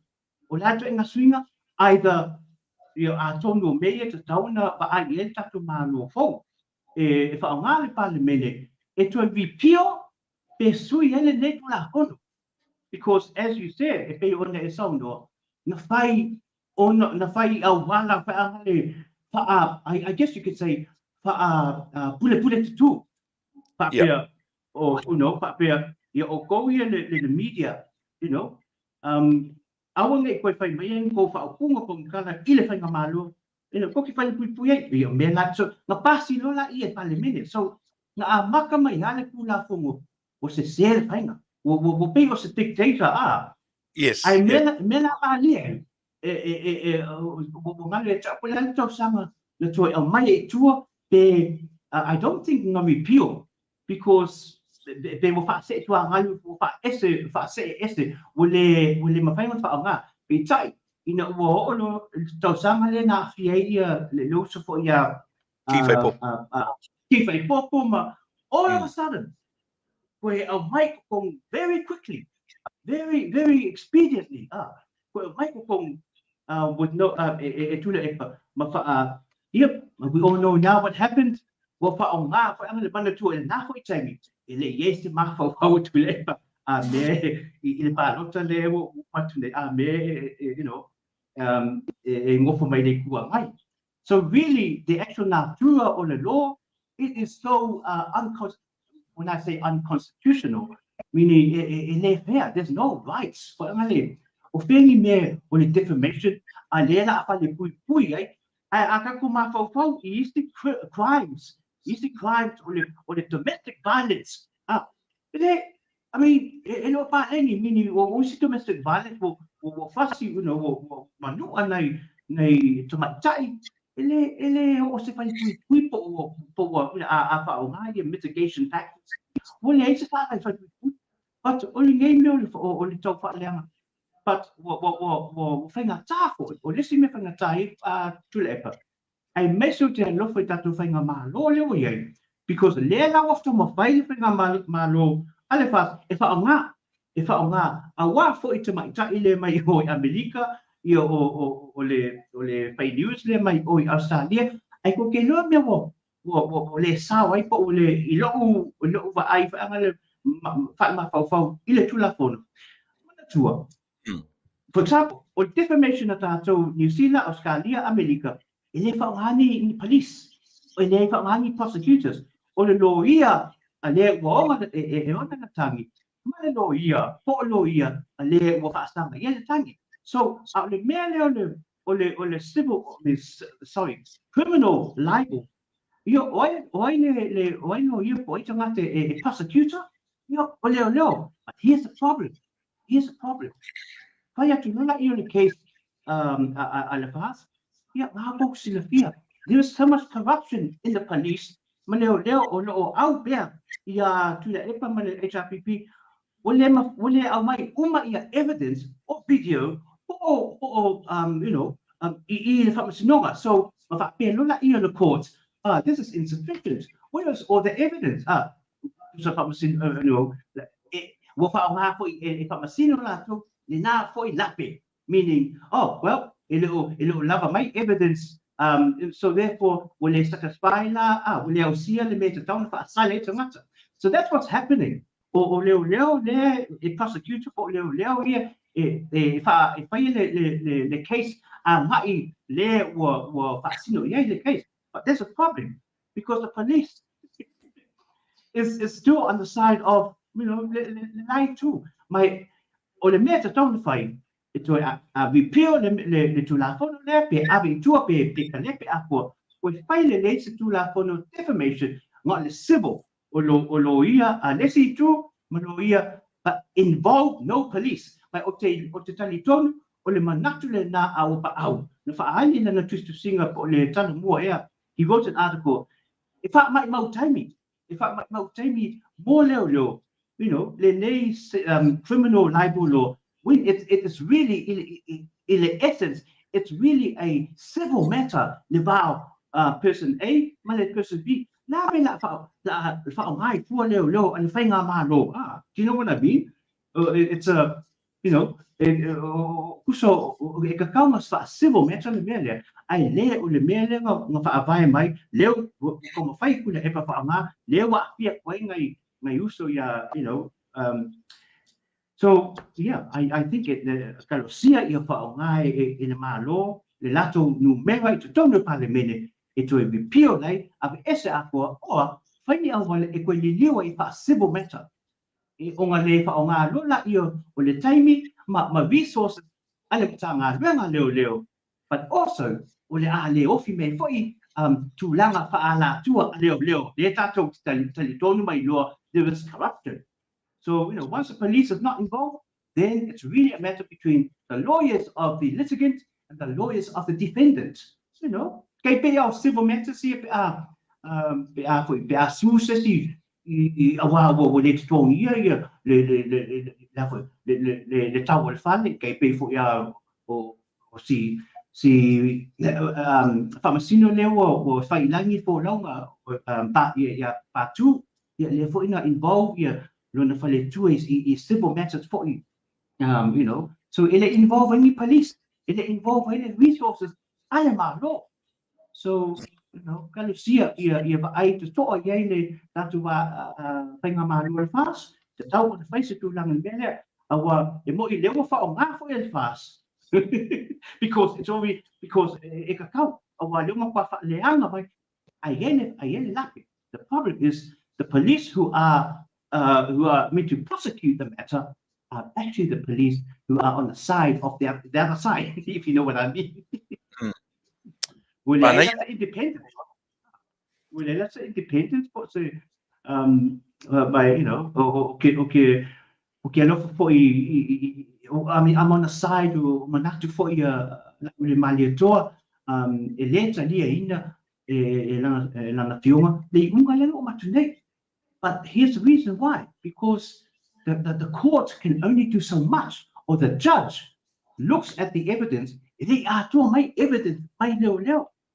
How the case for na ia pekinga airport le if you tuifasina la le if I remember if I langa mai ma upu kala for mai but when I look at that case kusa na va papel e meta o elements I to tono o le legal le fa upuinga o le section of the legislation.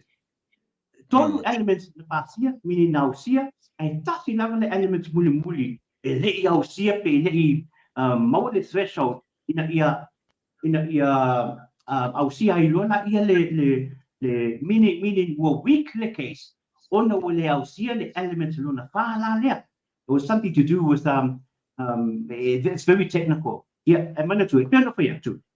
Or elements here or evidence if I moi the police who are the prosecutors let's see what me Tuilaepa or prosecute or lele fatwa or ya fatwa pa ya onga prosecutors mana to me prosecutors you need to have it's legal, it's very legalistic. Although we have here you see now Scalia a prosecutor it's a lawyer police prosecutor. Our prosecutors are Samoa. They are massing and getting trainee prosecutors. Mafaila seminar waku leo mai New Zealand, I think. So really, they're behind the matanga renga leo ilenga renga they're a prosecutor. So they really have no talent in that area. But on the Tuilaepa on the Samoa. Or the police will be prosecutors, but those police lack the training legalistic. So I just don't put that there, So the less we give to the police, meaning for civil for criminal, the less we give it to them, the better our system will be in Samoa. They involve family training in mere prosecuting, prosecutors. Yeah, a fine case in point actually last week, and I facility to my Famasino Tuilaepa mai married Malin Mavaa. O le tala to Famasino. La me wo umi ko kafie le ngali wo preach ayata tau anu ngali wo more than 24 hours. So really, that or issues like I mean, it's just amazing that the judge spoke to the police prosecutors. La me wo songa kafi lele vai la ni chula ngale bo It's very, as I said, the left, yeah. Wow. Papi o le mea le tau sa ili mua tu le Faatalanoaga. Nanga pe umai pe whangaina Amerika nei le laipo loa. I think, au yeni Amerika I te I tau sasan mai. Dele lo ia auto New Zealand po la tu whangaina le laipo loa. Ai te mana tua. E te tau langa e one I toi salua ni me lalo le kapeta ma pefua ina. Ai le leipea o tatu tiutea o le amai mei fafo. Mana tua laipo loanga avi ese completely removed. Yeah. Completely removed. So mea la ia taun tatou tilo totoa iai. Ioi. E ta taun tatou tilo totoa ia manino le tatou vaai. Ai sea. Yeah. Le an mafua ngana le na removed. Ale la o mai ngei ia e sa ora la tala. E ta taun ta wai ese le mea ka o le civil. Ile eu te leo mamlama po lea le interpret tatou ile defamation. Defamation. Langa o le mea leo tu lai mai. Ia le lau. Mana tua foi king fai popo na loka. Ile 7 days. Anda le mea lea, le kero ko ile o lea. O le laipo loa. O lea lapa. Na 7 days nga survey. Awa fian tangata o atu matoi wha mamuru ona o lea.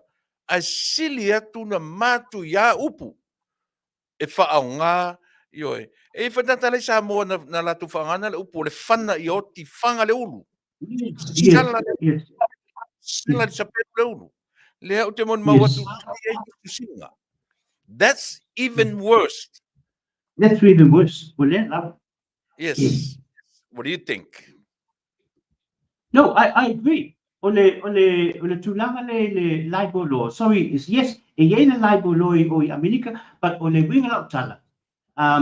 Ele iusa si te fale pui.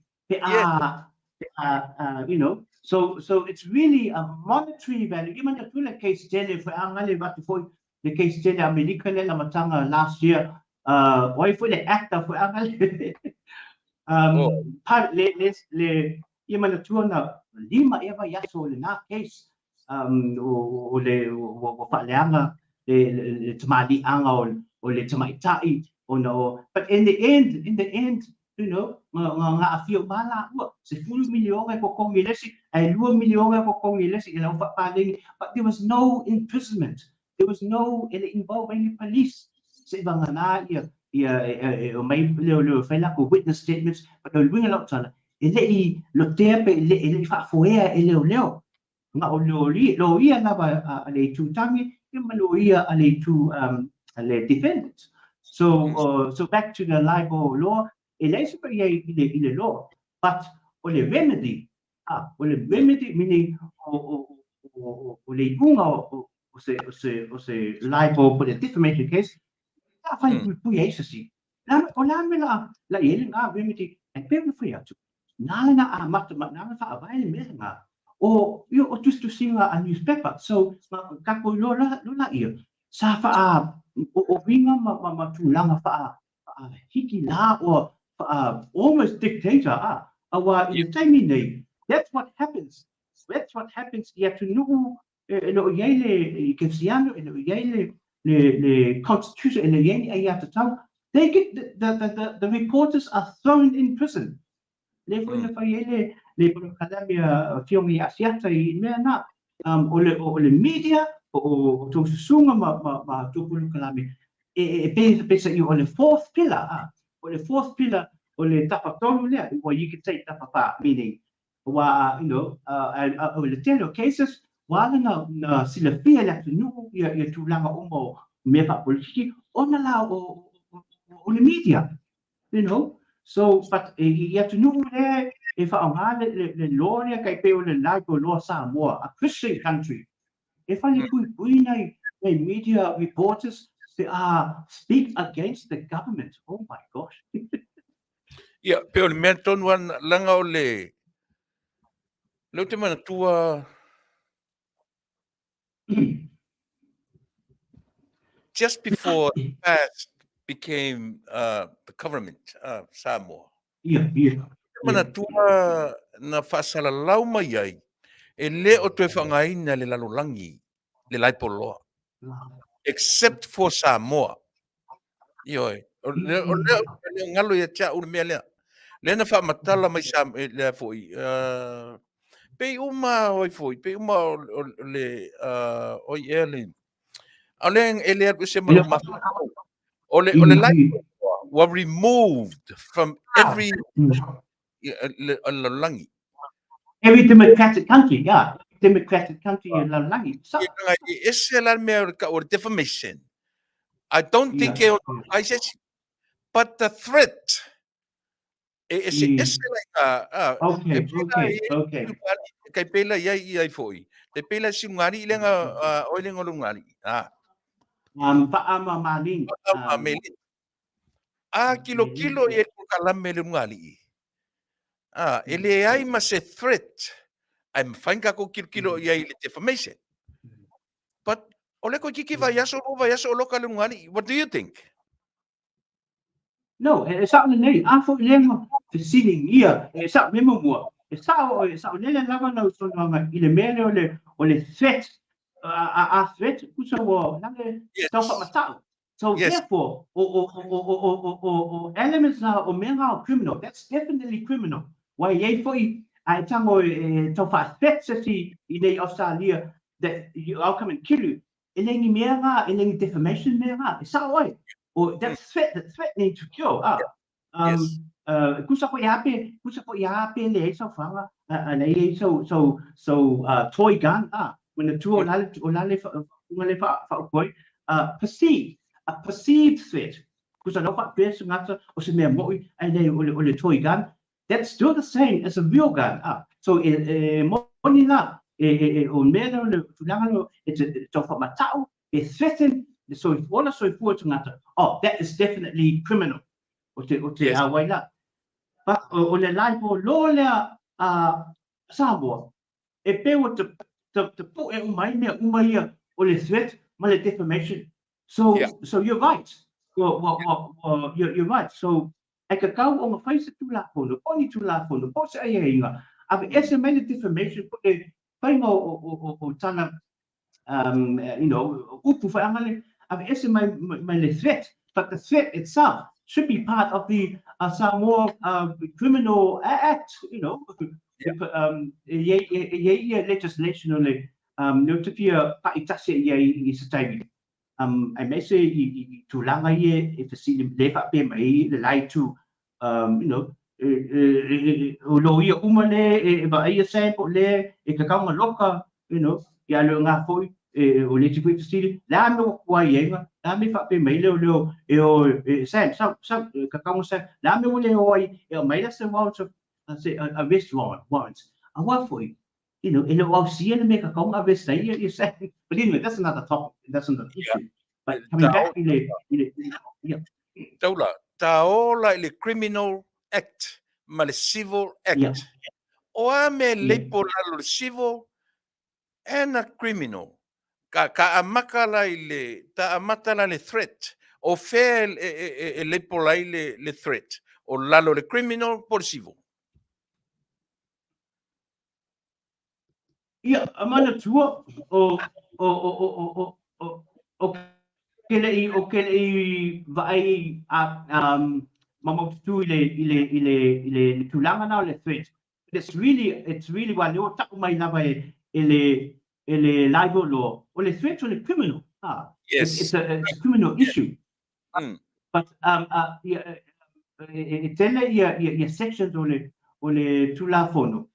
But so I can't really speak. I can't really say much about for fairly levying so threat. But law.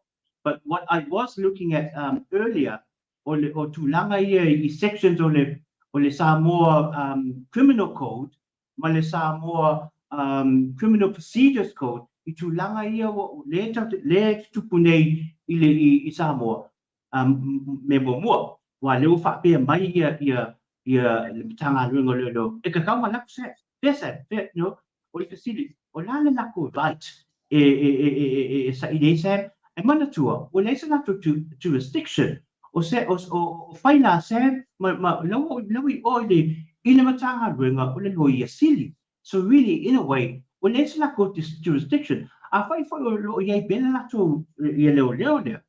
I say abe wole o I say warrants of arrest. You Yes. Italy, they have nothing. They have nothing.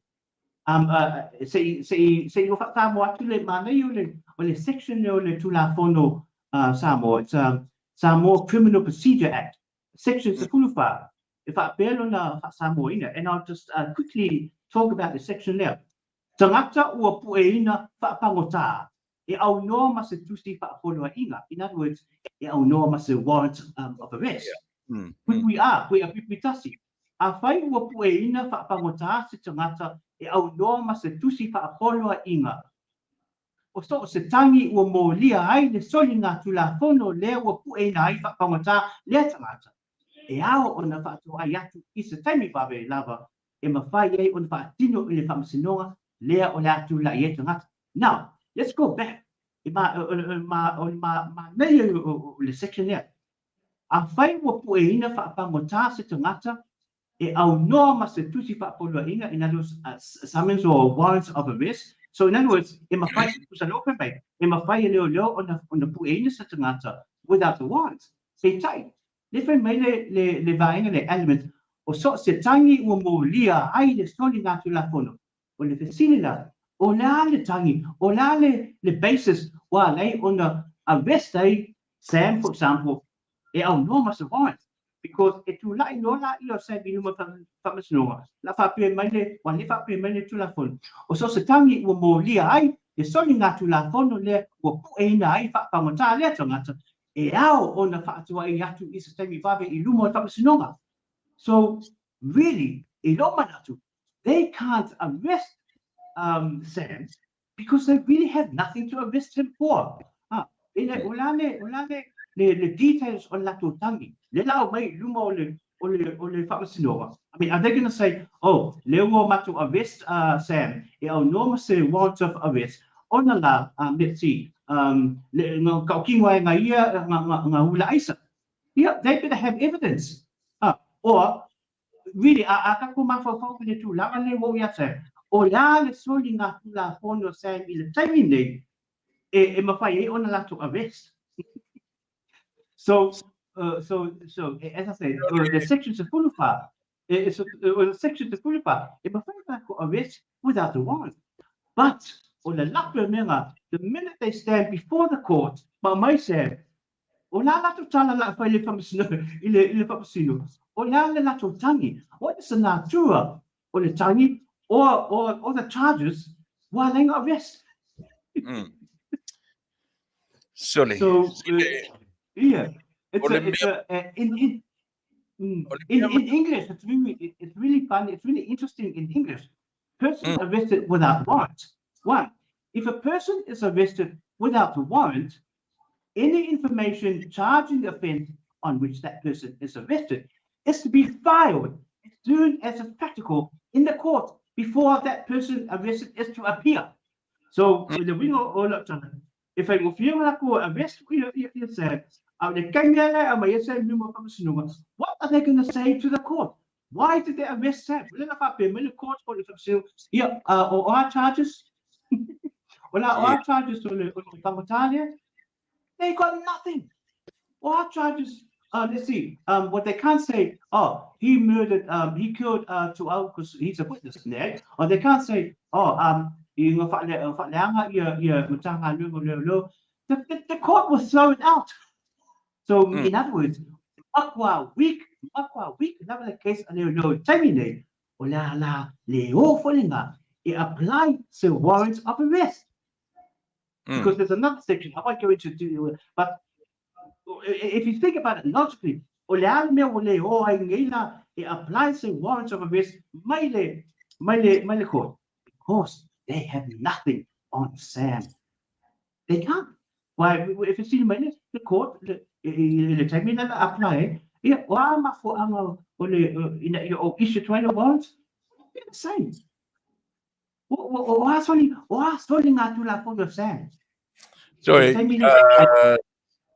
Taula In other words, lea lava la fai e leo male mau ki ngoa. And that's the reason why lauke le issuing ai ia se warrants of arrest. Na lauke malama le ia la to menga fai. Yes. Or there, they know they had nothing on Sam.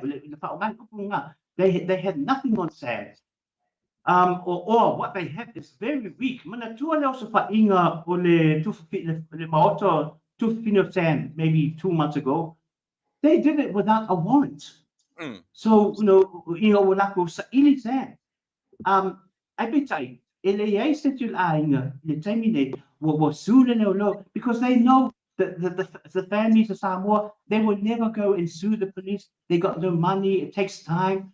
Ola fai inga la inga. Ola fo also fai ma enter it's a motor to Fino Sam. In other words, another person with no warrant. But the only time they can do that, bawa le time e mafai o le faatanga leo le enters the premises po they also fight for no te a fai o lau commit essentially se soni ngā tula pono I le taimi le nā. Yes. Awa ngā le taimi e mawhai o na so fai be raid, come into your property or whanua when a crime is committed at that point in time. Unless if there's no crime, they have to go and get a warrant, a search warrant. One crime. So ako mula e faila ko sutu e o le kai milanenga e o ego a search warrants. But o vaila soli nga tula kono le na fai isa tu fine fo se. Mo ele yese warrants. Ele yese search warrants. Longa no sa ilise ma soli le fa dua man ma otto se ainga. I lelo yese crime or commit ile taimi na.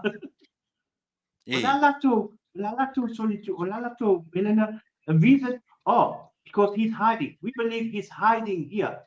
Se crime the Melema. No. Anga pa na issue may say warrant of arrest. Ali fa masinora.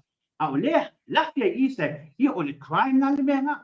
Wo breach le so but they were getting a warrant of arrest.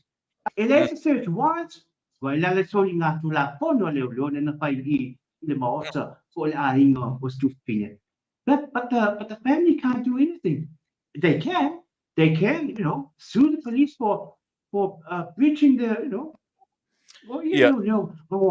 so one of the family liaison wants I facility o le mo ke sue Sam o facility o la le soli wa tu la fono Sam na fai pen tu le time le na vai la ka kwa ku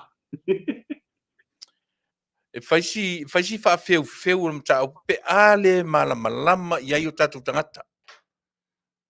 Le People need to understand.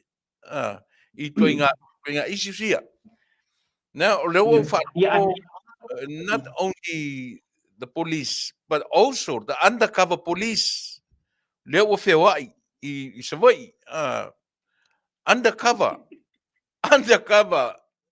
Yo, lea ua whewai piu whewai on the securities for ieling I leo.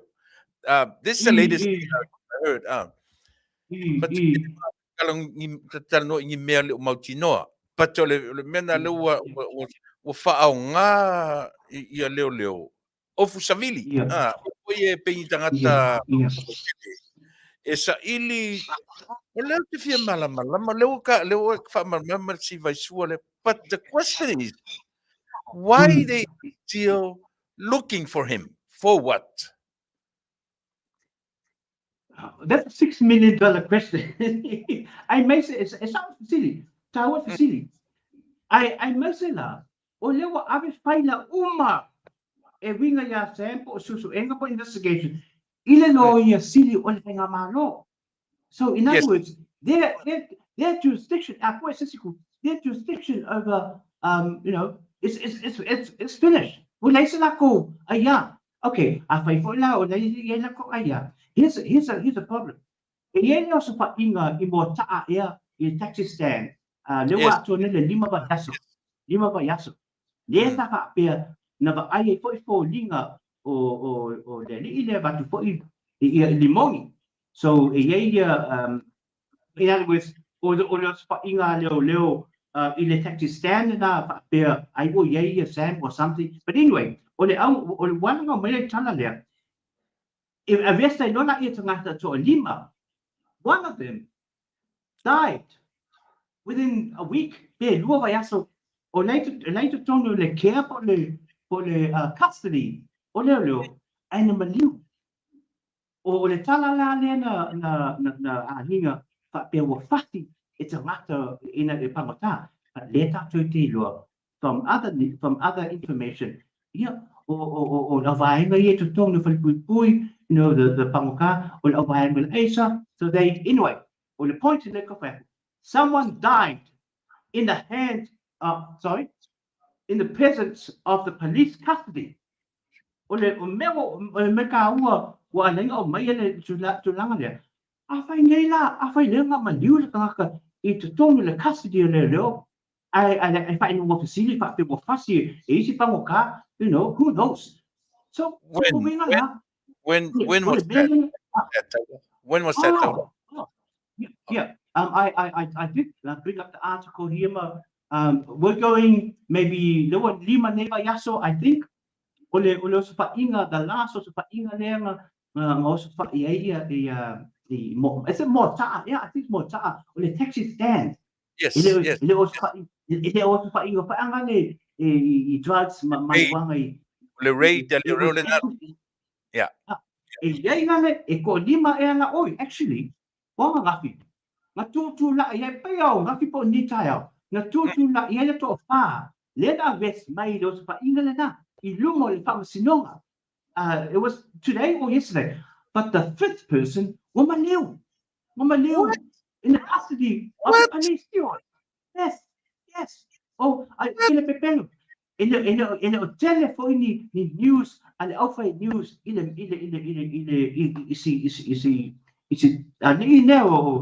how can someone die while in police custody awaiting the court case wait the court case are there do factor ni then tu la no le to pa an nafi ya Taula fa malama mai ala ma fa mun mole. yeah Five of them, right? Were arrested. yes my understanding 5 or 4. My understanding is 5 were arrested. So one of them died. One of them died, yes. And only 4 turned up to the court. They are on nothing. So on nothing left to avala away the first hearing for the case la la. Yeah, I know le kuso it's a very suspicious papel mamaliu o fasi pangota. Ia lela na ave lo I fal mai. Ia wole atoa ia tonga fitia for mai and he died. He died within 2 weeks of his custody. Tai tali le pa sinonga lea. Really? Yes, I will put up the article for my news item or the and I'm surprised a lot of focus in the media because one out to langa there fainela la our arrest Sam fair aviation they may have 24 hours a question about o madin anything can happen within that 24 hours Sala, lewa ka mai I le case le. Lono winga o si tama lewa maliu, he knew a lot of information or he has a lot of information. Le la o fasi tinga ina pangota sa I to tonu ole custody o pole pui pole police. It's really sad that someone died in the custody of police awaiting his court appearance. Oh, yeah,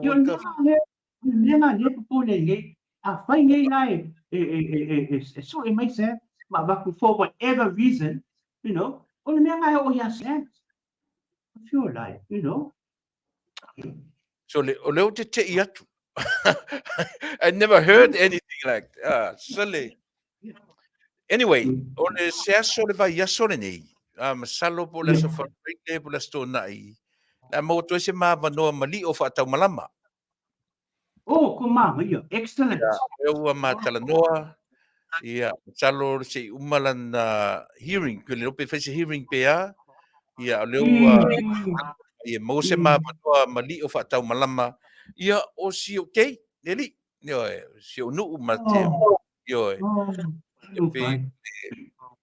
mawala se mavanoa i te ni vai aso. Ia, ka ato la mawai le tele o nisi mea. Ia, pe mawale Yo, matei me. o te talitonu, atu le lastona, i wā tole se pulu waso a, una tole se pulu waso le na tuina mai, Ia. e le komisinga, e koe abaku ingisi information pe po na e Ia, aso nei lana whamasinonga. Maybe tomorrow or Thursday. Ai, la tato e oa, ile mea le tatala noa nei. Le anga o le fwoi na ta ua. Ia, le raid lava le mo taa. Lona winga, so one of them from Mata, le radio. O maliu do you think o lean me na ufaina? Let me just Mafu anga na you know titaman. Lase mafu anga na to fayen mele. E o de tau fio mori mau, tau fio sesio nailoa, tau fio la so silfia. look, it is possible. Nga o Faafetai or just assumptions. It is possible for that Manu, he had a lot of information, or I think he was an informer too. Was an informer. So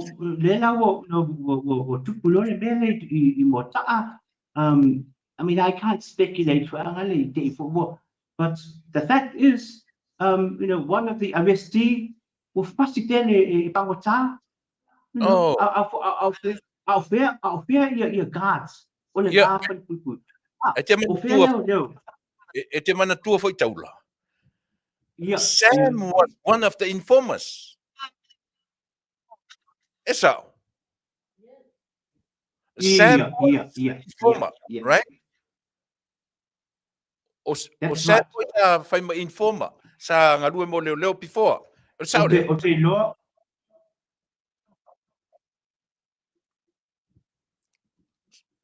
O langona mai. Stop, yes. Mana tua Sam will never na ye to Taunuu le li o lea. Yeah. Yeah. Can you hear me? Tuilaepa. Yeah, langona le. Yeah. Emoni will never na ye. Yeah, okay. Emoni will never na ye somewhere to Taunuu le li o lea o tangal o leo. Even before the Tuilanga lea ya tu wow.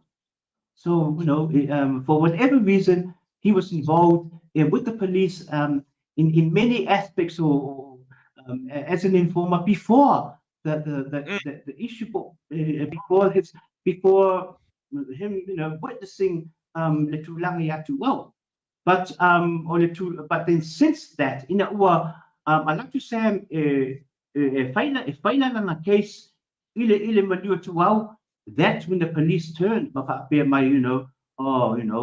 other words, o Sam so I think the case there, because Sam has so much knowledge about other issues.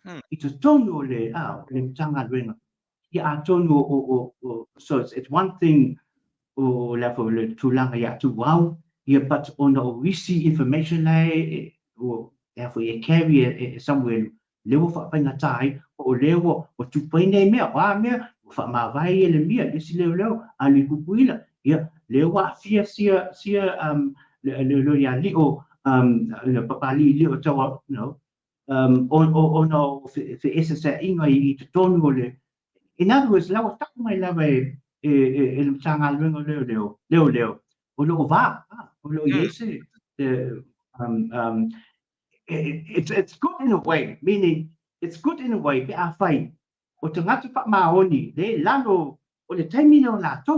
This is their time to come up, clean out. Find me for my only find me some. I mean, for example, I mean, here's a very silly example. Actually, yeah.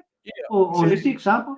We only time in o Mona Lisa. Papali Mona Lisa. I say papali Mona Lisa. Lena tu mai yele mia the telephone Sam. May see evidence. Alwa yona yo yele mia ikuila. So Mona Lisa has the evidence. The question is why? What? Where is it? I said they would want the evidence. So if I was Mona Lisa, they are for money. Time you know. I said so nga ringa in support I have to know they are fight o fa le tono malape I na wai me I lunga Se awasi mele te whanua no ai taula. O leo te te ilo whalonga tu leo te o tama lea. I never heard anything from the media in Samoa. Okay, let me just doing the typing more die police custody. Let me just bring this up. Drug raid suspect have been caught. Police charge corner to approve release of deceased. Taula whamone mole. What? Taula o e langona mai a. Yeah, le langona. Yeah. Le mea lea pe ua tau sa I e lo langona fo lea. O left ulo mai a o e le left I just heard from you. Now, just now. Ai o tele whalongo I se media a tātou mai Samoa. O le winga na o le mea, that's my main concern. O lo uloa mai ia oe manisi. Au tele whalongo I se news mai Samoa. So what's wrong with our media in Samoa?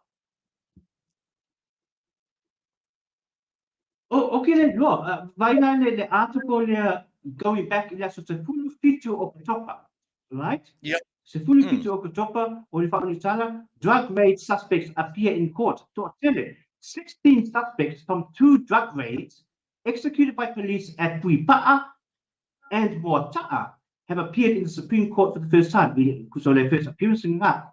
Yeah.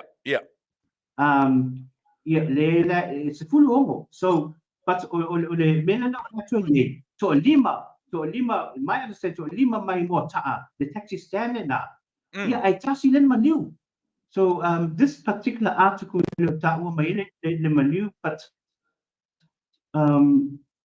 yeah, I'll send it later. I'll send you the story for the article. Und mega auf der Board lecker viel, like fai couple mele I see it to my titi or see ali whether he's an informant or not. Faafetai ngoma liu fasi pangota bill o pangota it's something to do with ice, you know, longo o se transaction will Taunuu le nei or yangi debts. I you know, the fact is someone died in police custody awaiting the first court appearance. So but as you say, it's how I telling the media na Talanoa pe fisilingia foi le commissioner le tulanga le, but it's all over the articles in newspaper. So, but I'll send that to you later, Tuilaepa. Yeah, okay. Let's see mea whaamole taula. So, along winga na the concern that we yai ile su e o Sam ai maua ai am. Along winga on me foi na o yai. E sa o pele. Exactly. Ole mea tonu le na yelo mafopau when I read the story le na isi liu. You know, risky na pe o fa ya. Ese ma dio le mea. A fai ala wo ese so na tu la fondo Sam. A fai foi o la sa o le no. I say wo le o mai se the warrant of arrest. Yeah. Mai le warrant issue mai noi e se whamasinonga se warrants of arrest mga kua. E for the warrants of arrest I mau po evidence e convince ele whamasino. O ye se ngā tula fon. Ai ke roi mea wā lai ngā le e se warrants of arrest because the police have a weak case. They have nothing on Sam. Ke roi mea ngā koe ke roi mea ngā whai ngā lele ko pese mai fo ia le lai ku ma limongi pape mai la sa. O lo ia mai Samoa le e tio o le e fai tonu ma Sam. E loka o ko e loka o kikia o fia aka ile ngai o pei o se lo ia ma se tangata e lavalo na makina.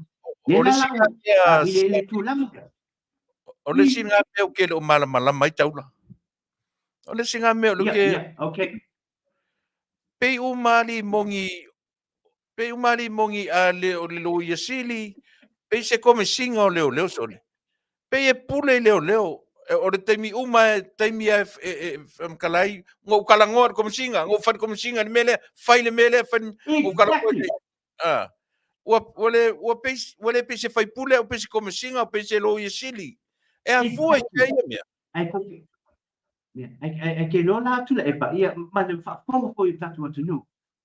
O le pattern po le mele e whai lawa e limongi ma ia ma Tuilaepa foi. Ma le tua la tō tala ina whai o le whale tua lava vaele no I le leo I le komisina. Neke o confirm e le komisina. E le ai se mea whape nana whaia. Whape mai foi ia limongi isi wha lewa ave ma le poloka lave whai mai sidi. Lewa ave evidence ia I o I leo. Le fai mai le ia komisina. E le ai se sota inga ma se HRPP. Le fai lawa o whaungi le ngai mea whapea mai e pe o ngai Samoa. E fai mai soko ala kala sa mako whongo mai le komisina ma bla bla bla. Le fai lawa o la sa. Awa whau le mea lea whapea mai. O lo ia umalai o Samoa. Le te soswani po o le kau dio ma Sam. E loka o ku. Kusa lawa fai mai langa kala. E pei lava o makua wha nia langa.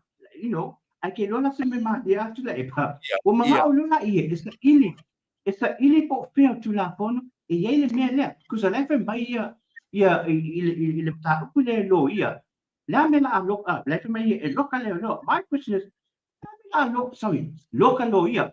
My question is, o lea le mea o le a loka I fua lo ia. Now, o le section o le Samoa Crimes Act, Samoa Crimes Act, lua o tasitori, o te le mawaini le Samoa, a le whapa le action Petania, section Salau Fa Kasi, here we go. Le mele whapela le section 141, conspiring to defeat justice. Whapelo la iu, a person is liable to imprisonment for a term not exceeding 3 years who conspires or attempts to obstruct, prevent, pervert, or defeat the course of justice in any course or matter, civil or criminal. So, o laine mele ilo ia. O mela le meio section o tulafon. Why e mawhainga I o breakdown the elements. With that ponga foi la e prefab. O ke mawale fa sa mo legislation there. But section 145, conspiring to defeat justice. A person is liable to imprisonment for a term not more than 3 years who conspires or attempts to obstruct, prevent, pervert, or defeat the course of justice in any course or matter. Kelola. Ele mawhainga apply le mea leo. Ilo ia se. Ile terminate. I say, okay. E mo I le e pe folingo mai o le e obstruct ilo ia le justice. A le pe mai le vainga tu la fono. Or obstruct, prevent, pervert, or defeat the course of justice. Pero la ime muli in any course or matter, civil or criminal. In other words, ele se course se matter o luma fa sinonga. In other words, ele yesa tani o fai ina no ang fa pe o lewi luma fa masinonga le mata opune ia le la le mena defeat the cause of justice in any cause or matter civil or criminal it's a cause ele is a matter ele policy luma se fa masinonga therefore ele is an obstruction of justice or patino in lawyer. Do you know what I mean? So, ole fia aku foi opule, ole fa fia boko le lia di o ni mo. Okay, yo foi mai. Ole a loka i lawyer. Ya loka.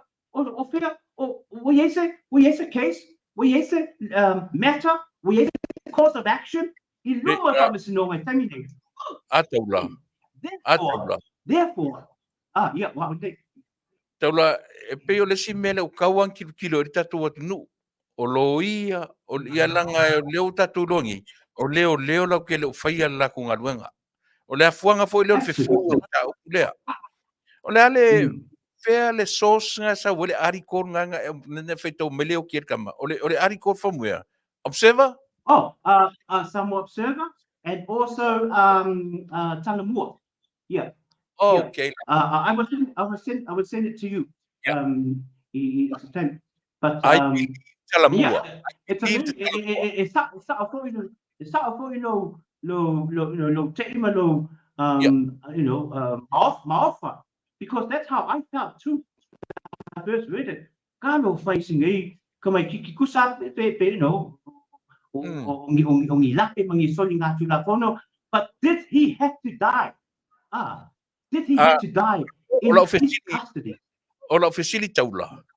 So what next? What else for Limongi? I makufo ele loka ia lo ia. La le senga move walo makule move suile move. Umatu le mea suile topic. Umatu le mea suile topic. Ala kungela ele loka lo ia ai loka lo ia. So then what next for him? It's I mean, actions speak louder than words or non-action. The fact ele o yaini ni ayainga leo tanga luenga leo itu langa yo o se warrant of arrest or a search warrant. The fact that they had not even thought about applying for a search warrant or a mercy warrant of arrest speaks volume. Olali volume speaks a lot about the issue. Olali issue e makwa by level case a leo. They have nothing on Sam to warrant a warrant of arrest to be issued or to warrant a search warrant. E peo whaiaku. E hei musi samangia o search warrant, mai le whamasinonga, mai le whamasino po whamasinonga, o le mea ngā ko whaia le maota to whino Sam. So li kula whango. They just went in, lai whewhewhe I singa a inga matatou Samoa e va atu leo e via I o ta'awanu leo na whaapelo la I o tātou e sao lātou a wafo le power play le nā le mai o le ngao le ngā I tu tonu ta ngā luenga leo o share mai o le ngao leo na mako tamo le aka. That's their motto Tuilaepa o no mato tamo le aka. In other words, they have this arrogant attitude. They are the top, Pay for invali se tati le batu. O le taimi na wea ele uniform. Ke ia wa lungo le status o le nata just because they're in uniform. I ask you o mia le tomaiti oi le fale pasi ia pia o le ale kamo mo. But so it's a sad state of affairs. The mele yeah, e pen foi atu. In fact, ele hotel se upo ele hotel ni whamatalanga mai le matanga luenga leo. E winga ia sam. Maybe it's actually for the article, but ole tangata le masolomia. Every day, every time le fai le ngā luenga le e kakawa o mesam Awale ele hotel yani ni whaupunga le tanga luenga leo anga ia sam maybe kasiane gaming a whai lato press release up here it's a down my sam Awafoi, o lai laute loa, e pe on the tai loa, e pe o e silafia, e pe on the loa latunu. They have nothing to present. Ile whamasinonga, o te whamasino, e winga ina I a mai ese, tusi samania, or search warrants, or arrest warrants. Anga whape ia, koe fo I kasi mai la ia I le tūlanga leo o lo ia, ele I iai, ele o iai se matter, what's a course of action? Or course of action, o tangi, I lupa whamasinonga. Therefore, a whai ne se mea whapenga, therefore, ele se mea ta o obstruction. La mila obstruct e o le justice, I ngai no ia. O la le justice to obstruct, le le yamakasi justice, se jurisdiction, se case, I luma whamasinonga. You know, why le whamene section o tūlakono. It is to do with the obstructing justice wing, obstructing the tūlanga o whamasinonga. Ilo whamei obstructing susu enga leo. No, that's totally different. Mai lese tūlakono whaanga whapea sala ia whanpuipuilo ia pe a obstruct ia susu enga leo. No, that's a totally different issue. So really, o le tūlanga leo tupune, ia lafi e pēr ia sa I le mea ia, a wai o te popole, ka pe a kupu ia Sam, le mea le kupu I sia foi, you know, a lidi o le tanu, in the care, in the custody of police, a Faatalitali langa tu la I whamsinonga, I wa la I maofo ngai mea. So, o le tūlanga fuila I a limongi malana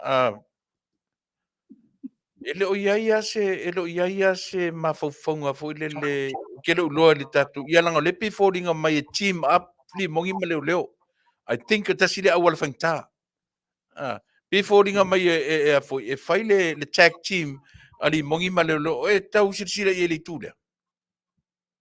You know what? Initially, I amatanga sa yelo makapapa pena. Peitai. Were released. Le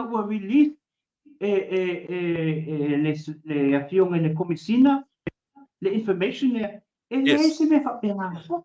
Ele ia laku ele yese la filo inga ma. Ye la lo manatu. Peiala. Ona o limongi lava ia.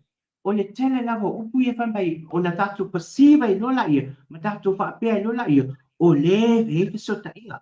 But I think, I believe, I longa lava o iele ngā mea, you know, mini ele o iese, ia I whainga tāpu insta le tu whapena, because e ma whaifu ina whapea atu a Tuilaepa. Ia a tonu fo I mana tūle upu whaanga le, a e pisa, ia o ke pisa fo. Mini o le ia limongi ni information te tēne lava mani mea you know so deep and meaningful about le tanga luenga so le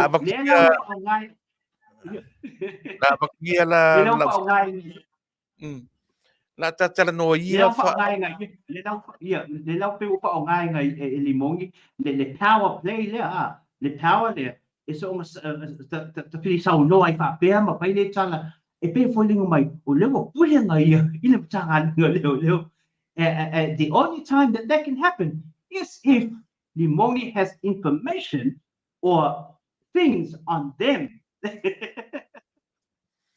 mani a taula pe ina isi ma faufaunga fau ia ua tupu mai Fōringa mai e tele lava se vai ngā tupe o lo tanu I le to rua lea. Pe o mafau pe o le o toi tupu ae ia mafau ia.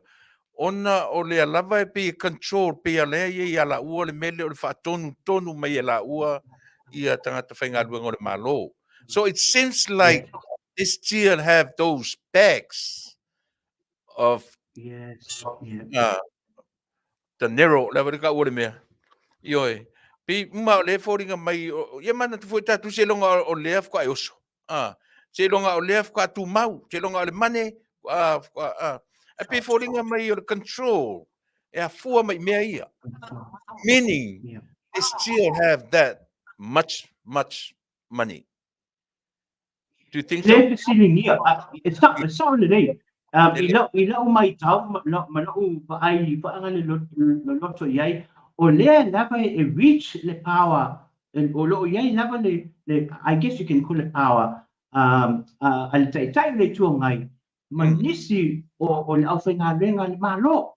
So o me ia na whakapou po tūlanga ia na whakapoea e whainga malo ina uofi mai. That's just the surface. That's just the tip of the iceberg. Meaning, o te ngata ia na le whakapoua lato kon te karate, ia Yes. a o lai iai lawa i to tonu o matanga lua te itasi. Isi te ngata e le o ia le loa po le silafia malo.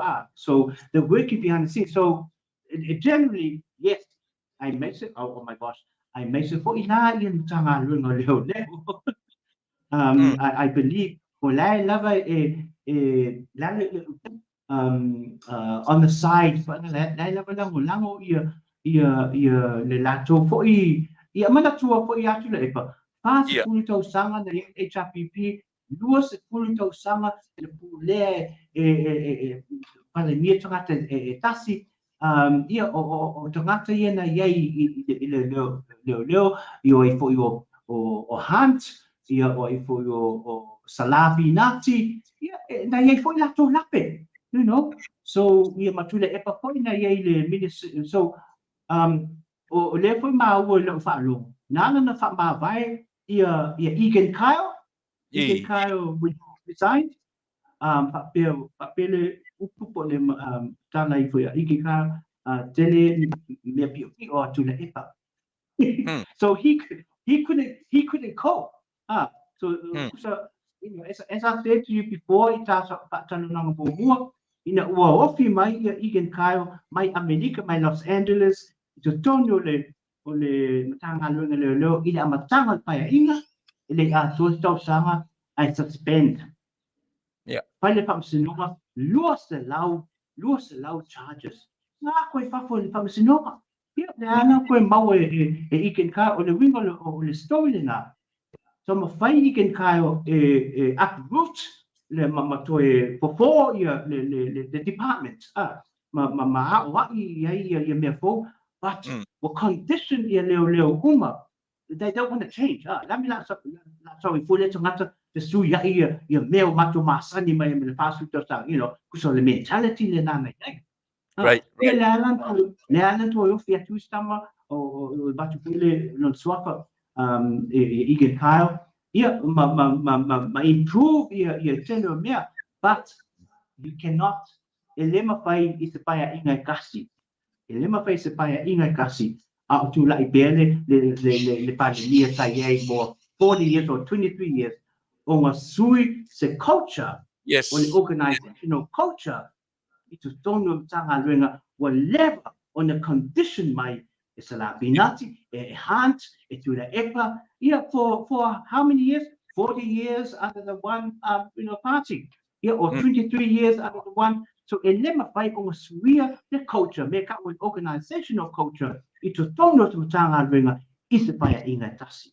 I message ile inga Ataula. Te manatua foi there was a saying from pai fia me, ele fia yet to tell, especially those people were in the government for so long.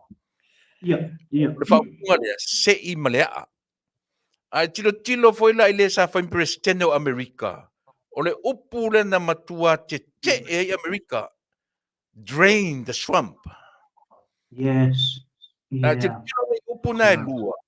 E fōringa tutusa le lei. E le longo le lei I whaalongo I la tau waka I fia tausanga o no nofo I malo. So drain the swamp and se I malea. E similar winga upuna. Yes. So e mawhaila na tatou baba ai. Ia e o mer te mine I mo ia lua selo nisi mea. ai le mawhaia, ai masi lama Tuilaepa.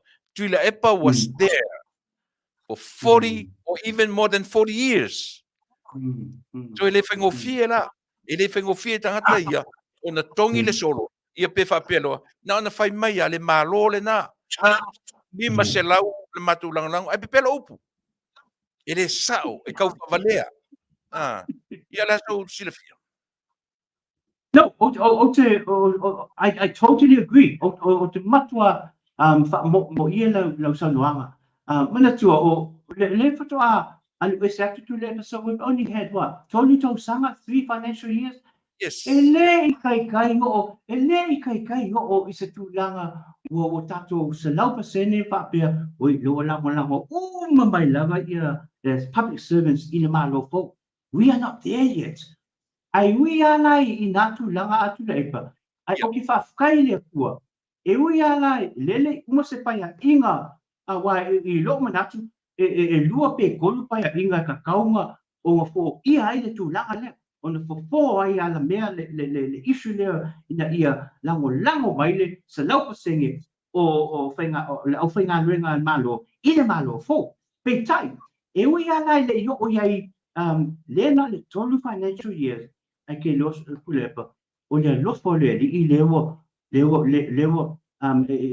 for example manatua i ta last Taulapapa ele i out mai le kwata o le April May June o le gross domestic product po le tamau ainga leo atu nei o le tamau ainga o le atunu o le financial year 2023 e sili atu i lo le gross domestic product po le tamau ainga o le 2022 ma le 2021 i mana tua le 2021 o le mai taimi o Tuilaepa ma e kusa a maka mai ia July 2020 ai whai o le June 21 e stile tuale ka mau a inga tau sanga ato le financial year le whaka release po le last week e po le lua vai aso le lawa o i loa a kole ka mau a inga o le atunu i tau sanga ia tolu o le stile tuale gross domestic product o le financial year 2023 le i o le June the 3rd o le winga la tala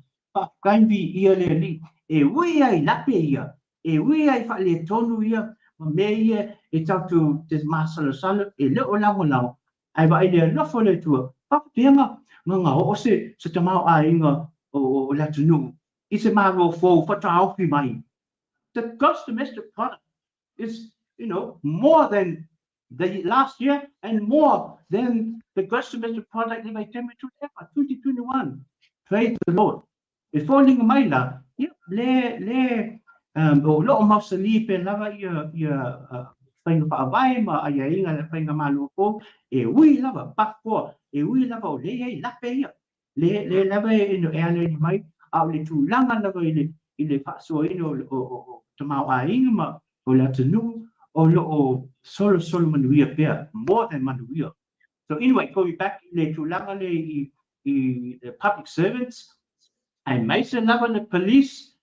It's interesting after le irony po le mele tato matamata i le 2021. Oi si leo le sa tu mai le microphone le na sa lo mai i le vaenga le Tuilaepa le ai se si o si o stimali o papali le o ia le na tu a lai tu mai o taka ia ai foi ia Mona Lisa le tu a lai tu mai o taka ia ai foi ia le mo komisina nei kusala le winga o taka kalo fai si te mani why did he have the responsibility ile nga aso au fen au vai nga ia maulunga kwai la tu la vai foi si la foi taula ia Faafetai nei aso ua iai le social media, ua iai videos, ua mwhai mausaki iai mea ia. Kango ngi tam whai connect uma totsia, right from the beginning. Right from, ngā kako kilo lore iai, e ko ngeki lava. Kako baba ai lole i mea ua leva ngā whau mai. Ioi. Leva ngā whau mai ngai mea. ya le mawale le ya a le wangi na ilungo o penga tafa langi ia limoni luanga fola le se lau miliona e su el fainga malo o le lo po ka no ya so ia li lo que fez Ole, ole, ole ko fai lo ke fuale le sul fa ngamalo. Ole la fa ka likati ngai media ia ole Blue TV ole radio Samoa o ia man ko polo kala me foi o fe wo ia ngasu Tuilaepa o te fai atu nei lava ele ai ase me fa ngai ma fai o fai e foi ni mongi wa nga me o su ia longo winga o la foi sano ngu malu si foi sanga ko fe ngai nga ko fai mai nga ale nga aisa o nga ko inga ole maka upu le loke ole criminal matter o se longa na e ho al fam sinonga e sa ili ai le moni ma le fa maoni wala la sui ful ma lo le fa le case ai anga fa pe o le wo fa le fam sinonga wo ye umala u ma sen ye ma witnesses o lie to ma witnesses ai fa pe ma le fam sinonga le fa ele guilty ia ai na foka o lona ia kemi nga e fai na su pe a fai mga su ale nge ia for le nge su le fai le case oh my gosh ia wale le taula na ka me se panga le to eta si mele mani ka kalngo ia o le pule o le central bank le to mai tai le sa fai ma le foi sa sani lona ao ile ono se fulu tala o le to mai tai o atalin le o me eu te fa ma pop o te fa popo ni sta usanga o na contract pe po le ua uma o te lei loa po ua mai ai o paun mana te loa ua her contract has come to an end but o lai fai ilonga po o sa ilinga ale pisa si leva ia ngā luenga so I don't think what out se tūlanga po o aina a vea ma governor pe to renew for na contract ia o na lewa e ta ua le mata ia fa le tu belo wa manatu fa ia mana tua o te mai tai le o Atalina e nawi ainu ia ole tu pine le o katupau fa ole sa katupau ia o lona o lantane po tane fa ipo ia le sa ia fo le committee le PSC o ai fo yo e nawi le papel le o ye ke tai committee le pa le faingo tu foi awelua so mana tua awelua na ai o ke le lo pe na fa malu lo o pe le fa poina na contract o na resign mai le PSC man tua PSC le sa ye sa ole area nga Tuilaepa po le minister o Samuel nga resign so oi le sa chairman yes but okay but I think in Navi but anyway so my understanding is I think it's a town yes se governor fo ole tato bank ona la ole o te Taunuu mai nisio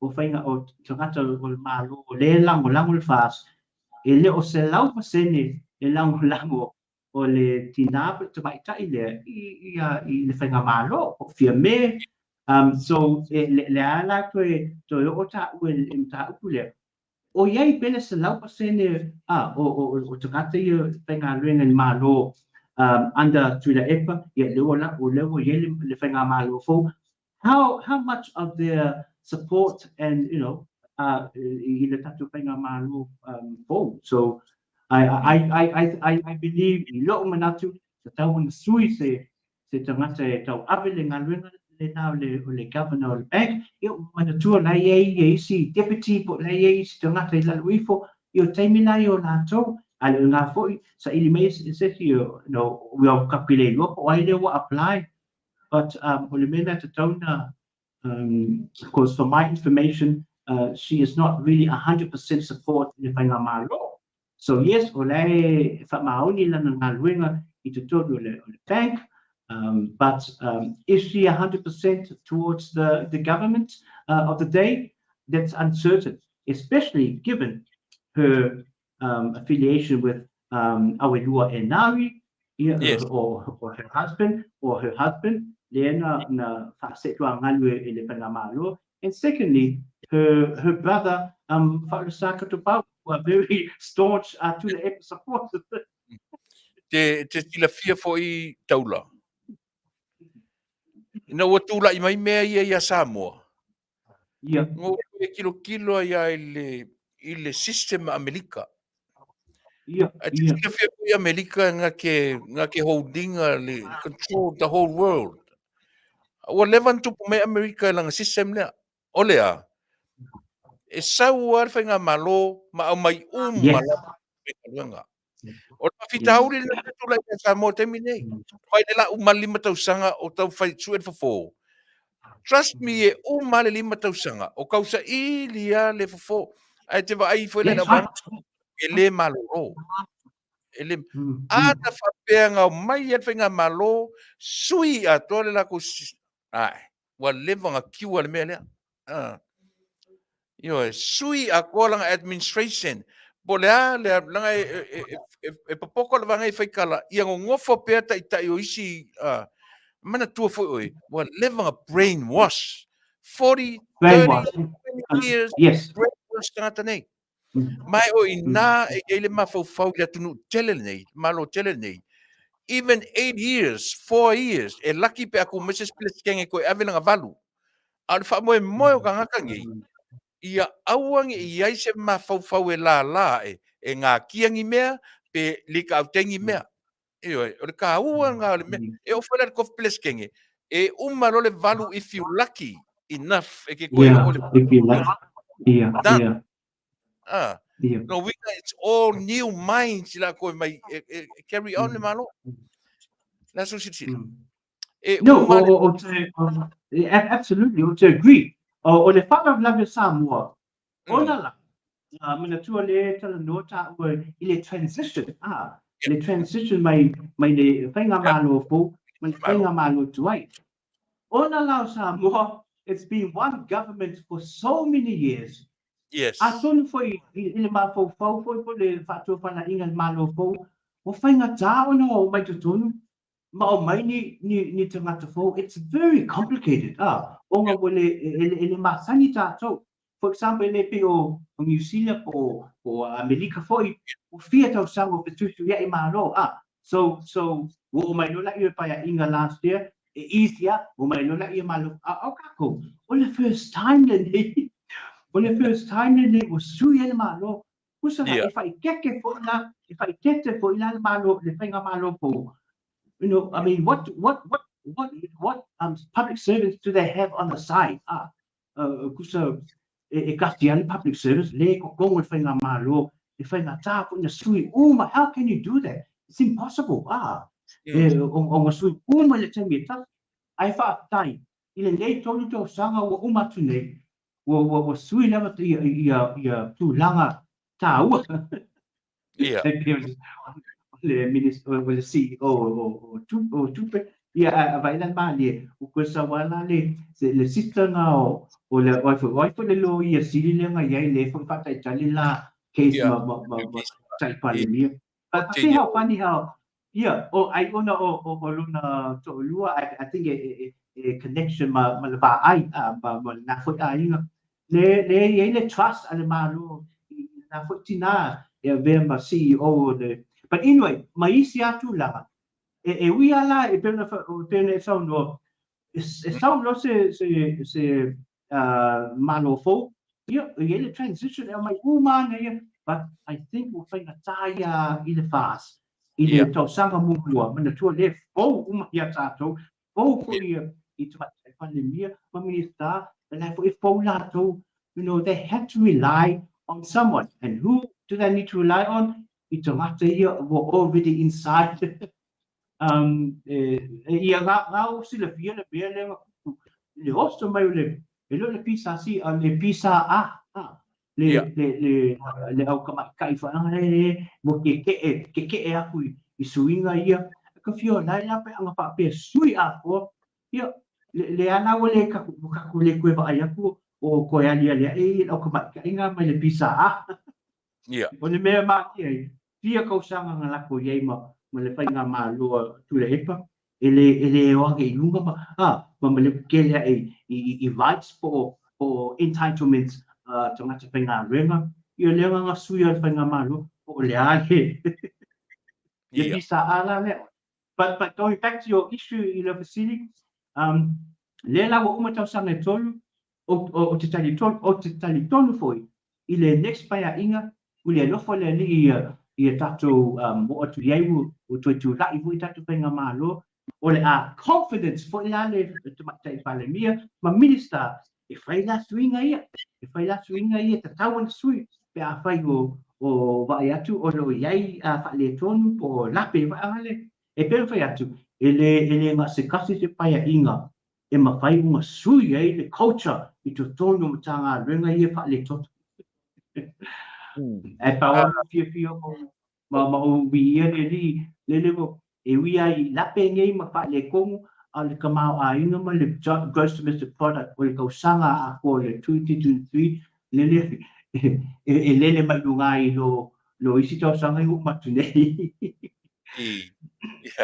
ia le si Manuia o lo tatonunga la oe lava oe ua te tauna sui umar kon kalake ar te maitai o tarina sui se si ko vana fou. I believe so. Yes. Okay. Because we don't know also o fai pule I po tangati ia sa ia malu le ia to bank account si to Right. Ai ua ko vanga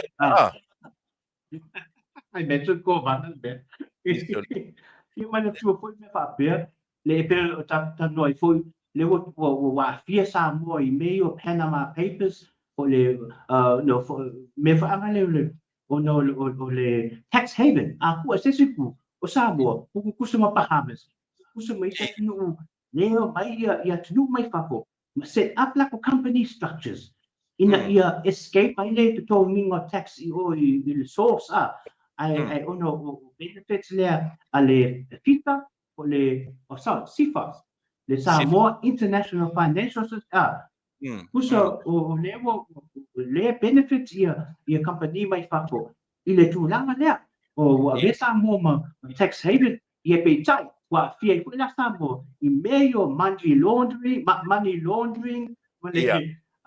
ona tūlanga lea ona o tino utele e attract investors tangata mai fako ia o lesi mea o fia aka ia le mongi I le weekend o makungi ma le fai mai pai taimi na au ye Tuilaepa to tele au saina ia pa pe mai oia au saina ai ta pe Asia to tele la Asia na apply mai mana pisingi al tanya Tuilaepa le ai ke o hake o sainga ia nga lenga fai le casino lele I Samoa o sainga ia nga lenga nga manga pule flight direct flight sainga mai o I China I Samoa fi masina talwai awale to faia esa lova ai mai sainga o ese ma lo le voi kusa o mea nga plan e kule e pa malakwa hinga le ana whakahungu le amakanga le saua le mai o flight pe lua flights mai direct from China ona la casino nei le na casino isi tu langa whaangale le ngā fawasi la fia atu le epa telefonua o ele o Afioga lo ia idol whaangale whailunga o le sainga Chinese you feel la what we can do with those issues o whanua o lands le na lo listi na listi atu I sainga that's why le na tu whakamata le na e wha mau ai pe ni pie wha mau So o le si fo ina issue o le afia ngai mal malo po. E fa wa pe ia list po e fa wa pe ia kon kala ke le nga le wa e fa tanga nga o sai ngai I le nu o le Afioga. So those are the issues. E le si Ale fai mai no ni ko. e le si meu te ata I tele taula. O le fono foi le ale EU ma Keripiane ma I foi. Ma le Pasifika ia ma le atu Afrika. Ia, ia. Ua toe oso mai ele por kalame to ina ma so ona mita ai mai e toe pape. O ia to tasi na matua le fono le Samoa. Yo le me foi le very childish. Ila ule tilo. I don't know about you.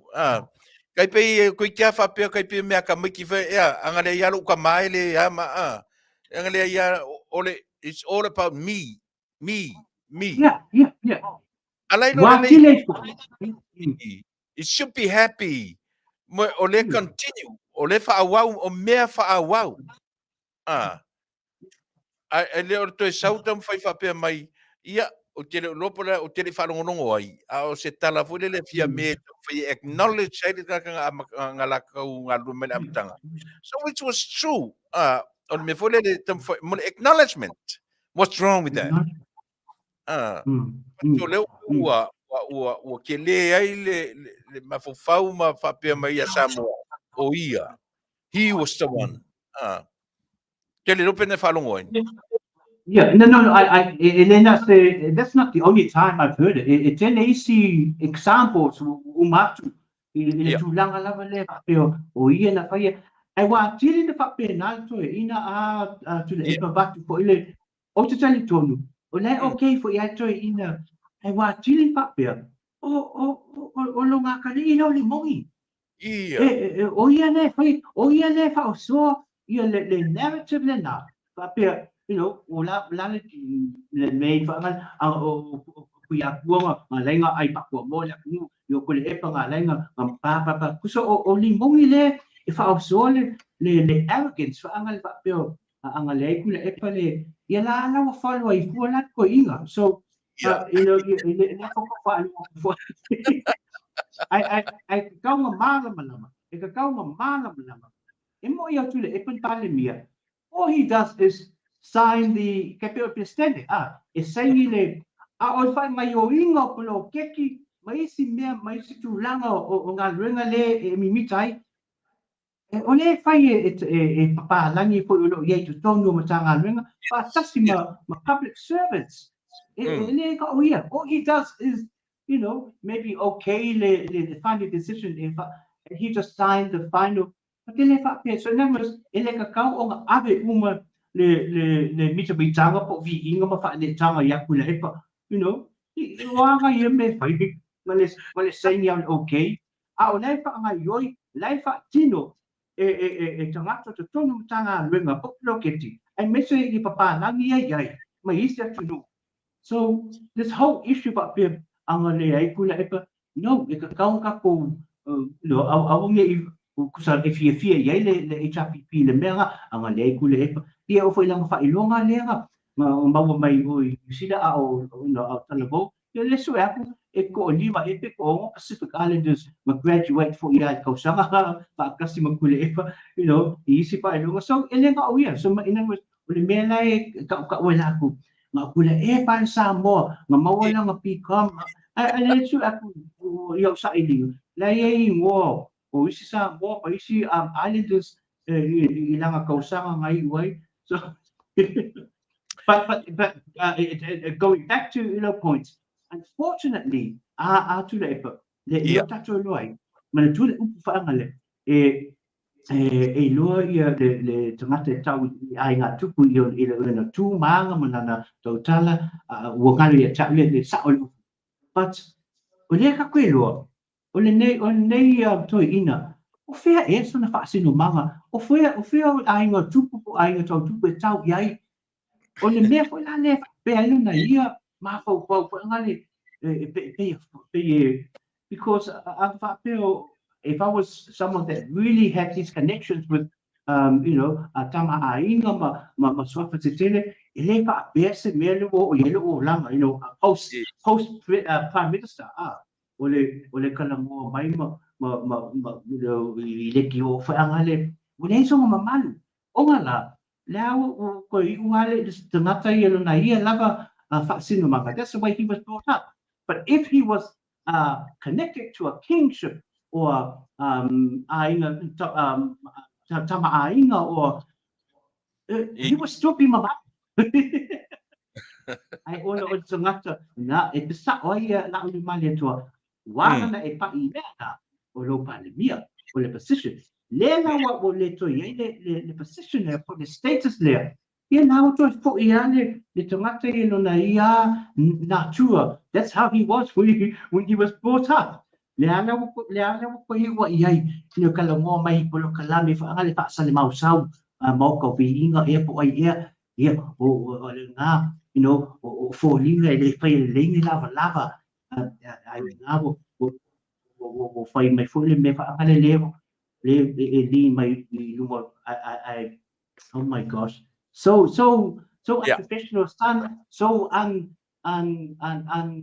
elise elengi winga fa tama ainga elengi winga fa tangata fa ngale winga ele mamalu so really he's just a normal person from Lepa. Taulapapa o te manatu o no tātai au o te lēr me o tā. E se mata o se tasi o e fia manatu a mōre sila fia le atunu. A ta te li o no tātai mi I o e wha uma I e tātanoanga. I think o tā kapa uma ia tā ua. Paua meo te whamanatu ma fia ma vi le tua o le ele o iese se oi o le atunu. Ele o iese tulanga I mo I ta upile sa tātanoa I le paalele. Yes, o lo tongata I le paasese. But o e pe o na saunoa le e waila le saunoa mai o le minitao o ai o tupe le wi nei lo fa mo I umata tala noanga I na fai o information I le tamao ainga I le fa I tia le ai ta lapu le o la le tolu 5% so fia foi lai le fa alu matu le na mo ye le fa no a fai e tupu ni la se tulanga o ye tato se nu e ma fai una fai se ai ta lapu but o le time nei tongi pena ai ta lafu le sili le wo ye le no e toe fai ai se ai ta lafu ko I o atu le 5% o le GDP o le time nei Faafetai le wo o le tolu 5% E se good news le e te sila fia foi tau. E te sila fia. O a lava to ngā kami me le wanga I e whapea leo whai ale malo mea na lātou. E matua se ua I lata whalongo. I lata songi. I le matango fie. I sea, whawewhea na tātou whamaoni ala tautala. Whawewhea na whamaoni ala tautala. Mele ka ur kau whawalea I a Samoa. That's it. Kau whawalea. That's it, exactly. O le ala whai mai ngā mako vinga anga ua maise wale le wale mako kongi lai ka alafu. 5 miliona a Samoa. Ale company I le Samoa Airways. Le o toi to tongi ale malo le UTOS. O la whawhelanga o mai whai mai. Ele se o kala kusi oki me o kala kau whawalea. Le o mai whai mai pa. Ai tā lafu na whai a lātou. A le la tua I mai furi whai ngā maani whato au mai le. Le o mai whai mai o decision making. Se share decision making ale malo whafo. E vale le lai ka lafu. Mai le vale. A me sea le wani lea. Me o ka mai sika mai small knowledge. Pe o re ka o latu. Ngā mai le ka mai whawalea I le atunu. A ka kua kungi se whamasinonga. E tasi ale mea. E whapea ka la whamasino. Tuilaepa. E fia tau sanga sa e nofo mai ai le pare mia. O Samoa. Tuilaepa.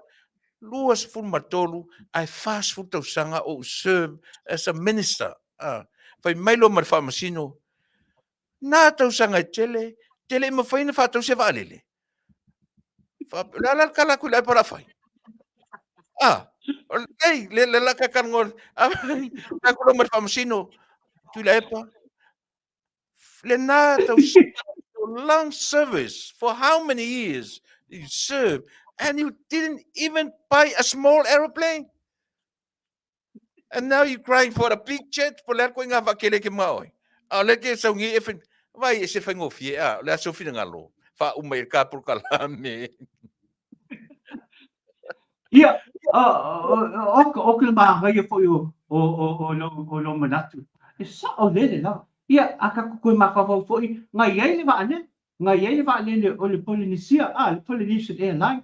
Ia, say operate fo i, a ia pono fiki, ia, o mga pua o leanga lease, i wa kemi o leida o ngā tukulanga, o le tele o atunu ma company airlines, e le tui wha tau wa lele, ai lisi, usala o le risk o le liability lai o le company leasing company pa wale mea e provide ka ko ia ka ko pai la ke ma ai o le facility nga e ka kaua e sa o le facility la me nga le ai se lua Polynesian Airline pe tolu Polynesian Airline kusa fo ala pe le fa kaua outright in ia o Samoa ai wo listi ke pe o listi e kelo airlines ala tunu o ia ise atunu.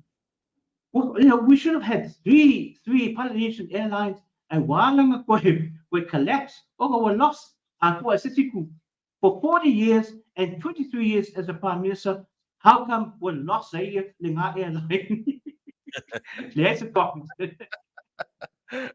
What am I not saying? What am I not saying in the past? Abai po ya le bagyo nga fiki lunga abai sa le lenga sia kia kungeia ia melo oi foi o facts and figures mai le 2016 lenga makai pa ya inga lost every single year until last year le ai se kausanga nga Faafetai airline le Samoa Airways even inga o pa fo ia pau me atu le pau me nga maua inga le la wo ko fa fo le Melinda ia e fa ma vai mai le CEO le nga ele tu visi oi fo tu mai tai Sonia Hunter le tu Sonia Hunter le sa CEO le tu visi o le tu visi fo le nga kele inga interfere e aia mai ile matanga le le ia va lele there's issues there o le mele o me maniela fa ma vai lo la io Sonia Hunter mai le CEO ma tua fai le yale e fa ma vai na fai na malo ile tau sanga 2018 I think 2018 fa ma vai o va le la io Sonia Hunter fa pe e no for the board o le TV1 TV kasi ia ai ye fo le ngalu nga fa pe la alu fa ka posa e pe fa fi au e fa no kola i se o suila nga kavia ele atu le dua masina atu le epa le atu le dua masina na fa ma vaenga wa sia ki aku ia company ese yo va le Samoa Airways Pty Limited o le Samoa Airways Investment e ko we fa company ese oi o le shareholder mai tu le epa on behalf of the government a le director mai Sonia o le si company le shareholder isi epa not le epa ia le foi director kusa ko company le director ia Sonia Hunter ale mo fa ma vai kusa o le so no le fa ma vai me CEO au le la mo le la alu ko ta posa ia be si au ia ma le la alu fa fi ale mo fa director okay le no la po sui pe nga malo po i vai la we're focusing le kelo ngai company is va le nga fai fo le tanga le o kika o le atu to fai mena e lo sa o le mea bla bla bla o la le tali ma tanga ring ia ta tia mai ia o la papa le ko la ka fai nga ba lo ma system te e o o kika e le sanga pa e ma o kika ia me fa le tom na ave lola e li poti i le pa o lungo tanga ring e fola ia issues here I tell you duly noted aku sesi ku ia patai leo mato patai leo no mati ai se be pai na sai ni lo ia li pokinga ave no parliament anyway ia te tonu wo mo ta tai ia tu nei ia no muli io e ma nei o tele me o ta kavaina nei Afiafi e mo foi sistemi pe mo so wa noa ta te fa wauta ta o mata te tara noa mo le malama o le tatu nu e fa i fo i o fai mai o le lava ma fa ne nefu tatu o nga ruanga la tatu fa manino fa malama ta te o tau fa le angasa ta ia malama ne o le fa ne nefu me le fa nga le ia ba tu le ma ia Faafetai lava Tuilaepa saʻolele lava o le simena te tau tatou look forward i ai o le ale le gaioiga faamasinoga le laafai i le case lea ai foi tina ia Meilin ia malona alii ia vaa auā o le ale decision o la iu i ai le na foi taupu o le affect ai tatou uma lava i lumanai i so bedino ai kako kalia fakekali po la se you know travel out in our case mai si cases ia ai te tonu wa umata i o te whakai tuai lo fionga Tuilaepa ia mesele le vanoa le au maua ia lao ma vanoa whapenei o te whakai atu la ia ma lo vanoa ia o te Manuia tu foi i ele to whānau fionga ia whape foi to whātatalai i tatu Pukalame ia o alofa atu foi i tatu Taunuu i Samoa ai mese le whainga malo ia ma ai mese foi tatu supporters ia ma ainga wo mai masani lo lango tatu whainga malo ia mau e pese vi ingo le tua tolosia ia Manuia ia ngā luenga mtutu nei aso ia ai tatu whasanga pe i le langi mo ma tatu tapuai ia whātai atu poi la inga sa levi mo le atu tapo inga mo tātou ia mo lo whāna lava whātai Tuilaepa tai taula ia whaatuputere ina le atua lo sila fia mau sa ilinga ia fia atili e sa ili ma suesue ia wala vai tele soswani mo le tatu whainga malo o lo tula ma temnei ata tele wha ma vai ia mo o wo ma pa angari nei ala leo ia ma tama whanau sa pari o lo matou ngā rurua nei matou nei Amerika e fisoswani a li o whaatau malama mo ana lo ia e le ai tupe a tatu tangata i Samoa ia e se i o lo to toru matou mai Amerika na ua nga i Samoa la tu fisoswani alu sa o lava i ai paure me mo mia o le amount o le tupe ua ela foa i Samoa mo le taimi matitala noa i mapali o i malio ia ona acknowledge atu ola ia leo loutou alofa ma loutou agalelei so far we have three of them they already sent their money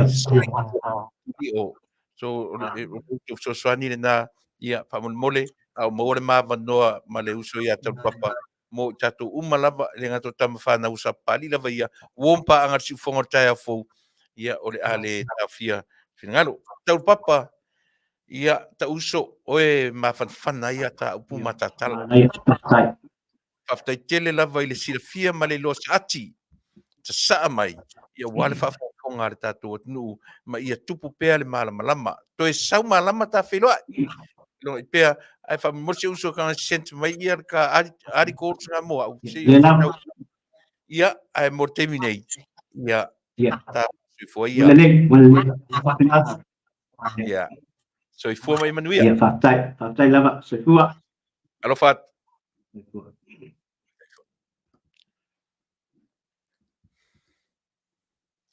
ia le tunu vai le o te vatu le lava lu taimi ale la so o matatu tala fou ia mai sa mona le o vatu lu tanu matatu tala ia ona fa o tuli si vaanga le muni o la u tautua mo oe ia manai me lai tia o te fiata no ai ia te tu o tatu no forma fa lolo Room and Board Company i Anaheim, California. Wasiliel tolus fulfana wa Samoa wa mau so ifua ngā wenga whaavaitai mi pe sa no minister tupe le fionga lau timu ia wale seva ai ile feilo ingam tu stala vaya sa tuwai pe kai ma le ilo ina o whanau mo ngā wenga whaavaitai mi O le afa amatu atu le malo, komiti fa aitu malo, po ofono fa avai aitu malo e 5 sulta si Samoa. O ina le afili mai ai, ma fai ala mai lato fa ato fala, inga i leilo ina o tangata e o i fofo. E au fia i malfa sol solo wa wano i whanau, mo i lato uono ma sina i leo to e whai ngā ruenga. O lo mwhai ansia kia mai le nupi whaan wha amau ningo le tangata e leo whai ngā ruenga, peitai. O le a ave i fono wha avai, le matafa yoi lea, o le manuia malfa le tonu, e pa ui lunga o lato, peitai. O sau noa manino lau timu ia e leo tu sau noa ina, le fono wha avai e lato whai ngā filfilinga. Ua ta oto fo ia ia inga ave i fono wha avai e ilo mai ai tangata e ave. O le nganga o le malo, awane i toi tele le aia le malo, lasi i whai pule me le fono. Eva ai le malo, le wafa le malo, matula fono ia pui pui le lei o tatou tangata. O whanau e to o whaalea na maliliu mai Australia, o lo whaia ia i le fiuta na inga whaalwao malo, Samoa ma Australia, i le toi whaafo i mai o lato tino maliu ai maise, o whaamanuianga tau tupe sa lato tutongi a o whai ngā ruenga. Pei tai lo mau tino lava, e le aise so o tanga le mafu anga o le maliliu i ngā ruenga, vanga na ai le mafu anga o le o i Australia, ona o ngā ruenga na watua i le malo Samoa. Ua Faafetai ia le fionga leota, lene leota, malfatua ia Claire leota le Taunuu. Ai o pa anga whai pisinisi matangata taito tasi ne o lato langolongo ina le wha moe moe lua sultasi tau sanga, o tau wanga si wafi wha alvao malo lu o lua tolu. Na mo le mawina mai le stofi wha ingol vasi talwai, le tumutum pe o leanga i whanua al tato o Taunuu.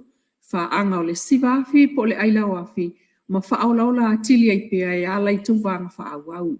Sao no aloa i aile fionga le pale mia fia mena o mimta afa i le tā ua. O le wha maite le fionga le o tamalona ai ngai le ngata o le wha atu mawina i peo le vaenga o le anga i whanua al tātou Taunuu ai o le tau mai. Maava no whai ngā ruenga o mala ngai si i whafo ai ngā rulua i fo isa vaenga i nei.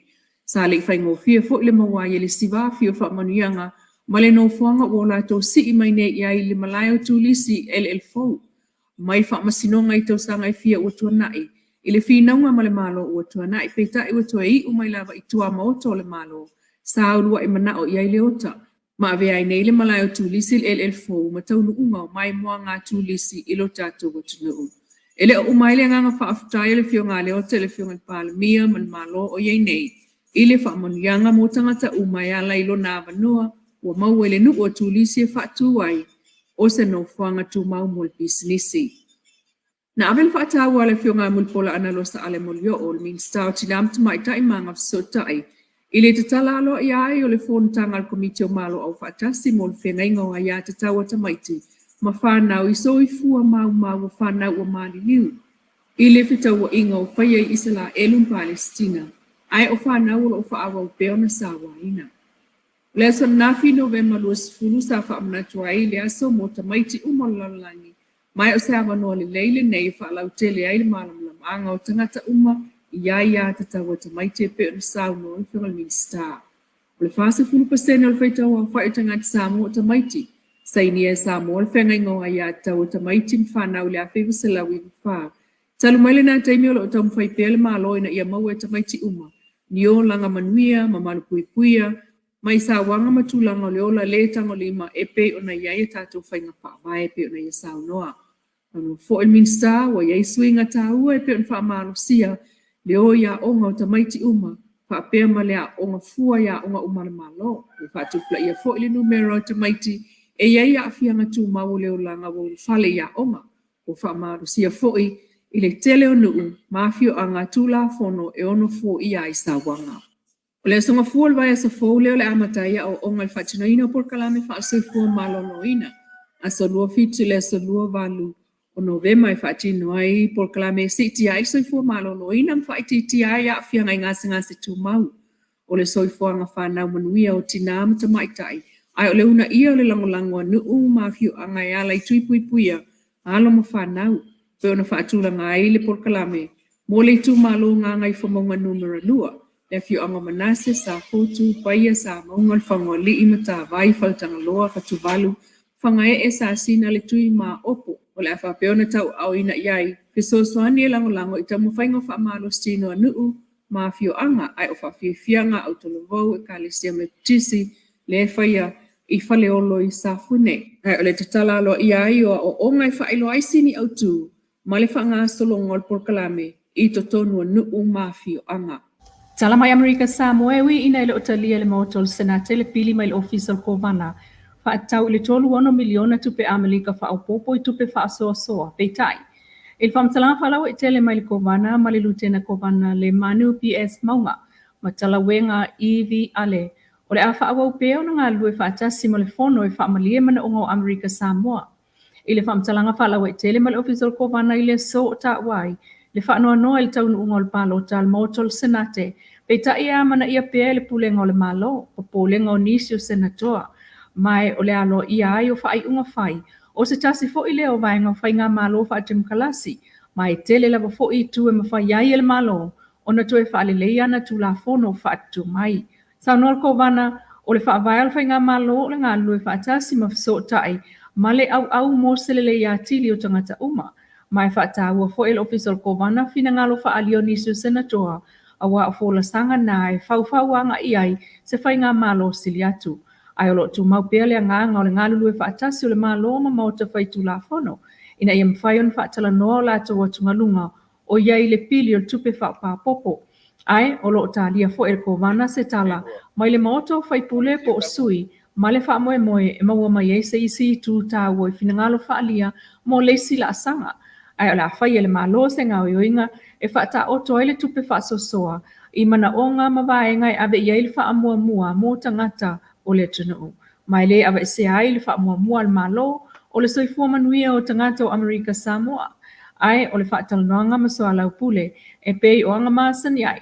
Ma tai o le fono e au mō sele leinga atoa. Peita il felo inga ale moto sui le so le uto tolo atu I tau le iwa le aso atai au. Al whaatalanoanga le mta upule le sfreile na te anei. Ua whaatati e se ai il moto sui le iwhaia iaisana whaai unga se ia se taimi. Tano le whaawhaiwhainga tā ai o na talia ele moto sui o le tolu 1 miliona tā la.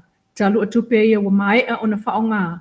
I lalo le pule ale fionga le kovana e au noa malisila fia po le longoina o mauta e lua. Ewi ua mai a fo ona to lau le afionga le kovana ngā luenga wha le leia mo le territory e le ngata o le motu manua a o tutuila nei le ana wha o ngā iai le vai ngā tupe. Le si fonga le tai au fo mai Samoa lana wha paanga ma le Paradise Supermarket and Senior Citizens Care a le Crystal's Room and Board Company Anaheim, California.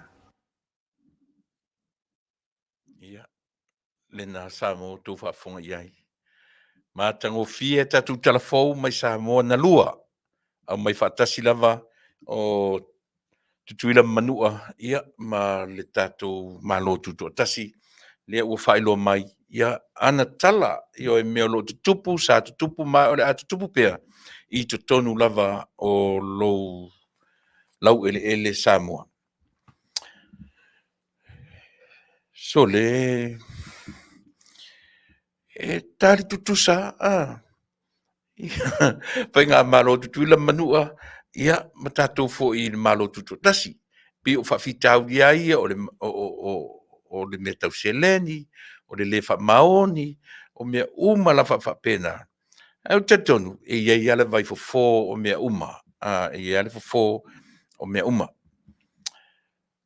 La whaisina uta maitala le mele o le whale ie. Tasi lea alanga o lo alanga I nai pea mata uai le malo o le whale ie. O le malo o le whale ie. Le malo o lo tūlai mai pe tasi lea ngana. O lo ngana ai tangata mwhai mai o le malo o le whale ie. O le mele na ualo e nei lunga. Na ualo e whatau nu uro tofi o le whenau inga. O le au rotu le na au laungai. E leo se au rotu le atoa se ono tausanga o le whaiwhi au monon whatua o lo la taita ia ngā luenga le teimi nei. A whaisi level au rotu. Ua o mawatu o tilo ma umoni mawina. Tumu le au rotu to tele ta maiti le tupulanga. Fia le tupulanga I le ngata o le au ngaso sa, o le au whai pese, ai peto o toru e peto o whai pese le au rotu. E ola, mai wo whamatamata fui la ma ua i ona whanua. A wala lana o ta ua whare ie. Wo o la unga lai tu tonu al me ta ua whare ie. Oe, o le whare ie o lo whaiai le lotu ale kālesia. O lo o ta pena wo uma na la tu whataua le isi whanua e iai ma le whale. Pe se extension, wo extend iai ia le lato whanua ma wha moe moe. Ia o le ata pena le lato ngā luenga o le wharisa. Ai ala na uta ua, ia le mele o le whare ie. Le ala uta tau mautinoa. A whai o lema whaina whahira ngā luenga le atu e tu tonu o le whare ie. A leo mai le si awanga ala langa i le whain whaatau toa se si tonu o le whare ie. Po le alawa ngā lue inga ngā lue i tu tonu o le whare ie. O te le tatonuina. Aisea, langa le na ula unga le na ula ngona I felt myself, the spirit of God. I tu tonu o le whare ie le. Oe. Na o langona ina. Io e longoina. O lana winga. A whai o lea e lo lotu e le ka le sia le tonu o le whare ie. Ala mena le mfen fatau tor tatu le pi o le vesi solo ia le si vai galea ai le na yo e tu e fa pe na u tu ta u ala vala malanga ona o le alo lofo i la to na lo fane ia manga le iane ma matu talie ma matu fia fatasi o atu le hotel mi o matu o ane matu breakfast fatasi yo e se le matango fie o le whanau le atua e o mai whaatasi. I o fia, matari. Fta o masani e to telo isi. O masani e to telo isi. But it was a good, great experience. Mo wa ura vaia. I tūlanga whapea. E le ngata o le taimi mo mua le wa ula haunga inai. I le upo le atua e to tono se whale ie. Ai wa ura ngona foila. Pe whale ie o under the tree. Under the mango tree. Po fea lava le mea e whai whainga. O le mea iei le atua. O le mea sili na. O le mea sili na on taua. Tau te le turi in tatu o se maru te le fele. Pe tau te tonu al wharifono. E le tosa po le a le whale te le whale tatalo, le whale lotu. Ai ale iei le atua e tonu mena. It's an empty vessel. Yes. Just an empty house, empty building. Ai su le tu lalo le mango lalo fel paolo fel io na. Ya. Nai vaenga nas tau nu mai mari ti tau nu mai la Samoa. Tu ta ti tia tu lu mo fa to all fale. Lima le pusa koko. Lima le pusa koko lono winga e lua se lau. Fase furu koko tonu o le pusa tasi. Lima le o ka so le ufape au ka fefe. Ka ngu mai ai se le umai ai o le sao le tatu si fongo tai fo mo na yuso no tu fa fine le au fai fa to anga ale tatu o nu Samoa. Le ai ma se sene a fapea. Nothing at all. Ai ora nei la lunga u tala no ai. I lunga no waruma avele si pusa koko a toa la fa. Fai ma fa oso e le fa taua fa oso meaning I will pay for that whole box $400. Asia e se futa la le taua koko tasi but o le ma fe so swani le o fe swani le ale si fongo tai fo ile au fai fato angar tatu ara tunga fai mai el vangane lunga ese furu lima tala $15 a piece ilunga o isi vanga matu nei se futo but I'm only asking for $10 and that $10 goes straight to Samoa o lona winga e se furu tala le avatu istangata si ilo tangata na fatau li fapopo e siana lima ma wai siana me mama fapopo e tolu tala e vai tatu tautua e o i se pene tasi e sea leanga o le sosoani le nari si fonga o tai au fou i le au fai fato anga a le tatu atnu le ala utau nu mai si pusa e lima a lai pe to e fa e to e fa la to wa umana ma o ma ave si pusa e lunga e fase lau tala pe a whatau atua pusa. Yeah, it's from our pocket. E whatau waile mena, nanga nen whai e ma whaoso. Ai ana nuta ua meia, Samoa. Lango, e le se tū pēa tasi whapea le tio e mawai, a o lana fisosoani lea, mo ana tama whanau au whai whatoanga o lo laina timu ia a wale atina eina o le tātou atunu. Ia pe o si vaenga na o le tātou asia, mal au mai i le 5 te fia wha malamalama. Pe a whapetele o malamalama, o le tau, o le ao ngā, o le vai, o le ale tu inga met fia malamamai, a telefoni mai o pisi ia sori na paora tal fai. Ia sei tua la ia Tuilaepa sei wha malamalama mai, na mai lo telefoni, so kimu o kia oe. Wha malamalama lei oe, o le nā. Ia, ma nisi o tatu whaasalongo whapisi nisi mo sirfi Samoa o le vaenga, o le life insurance.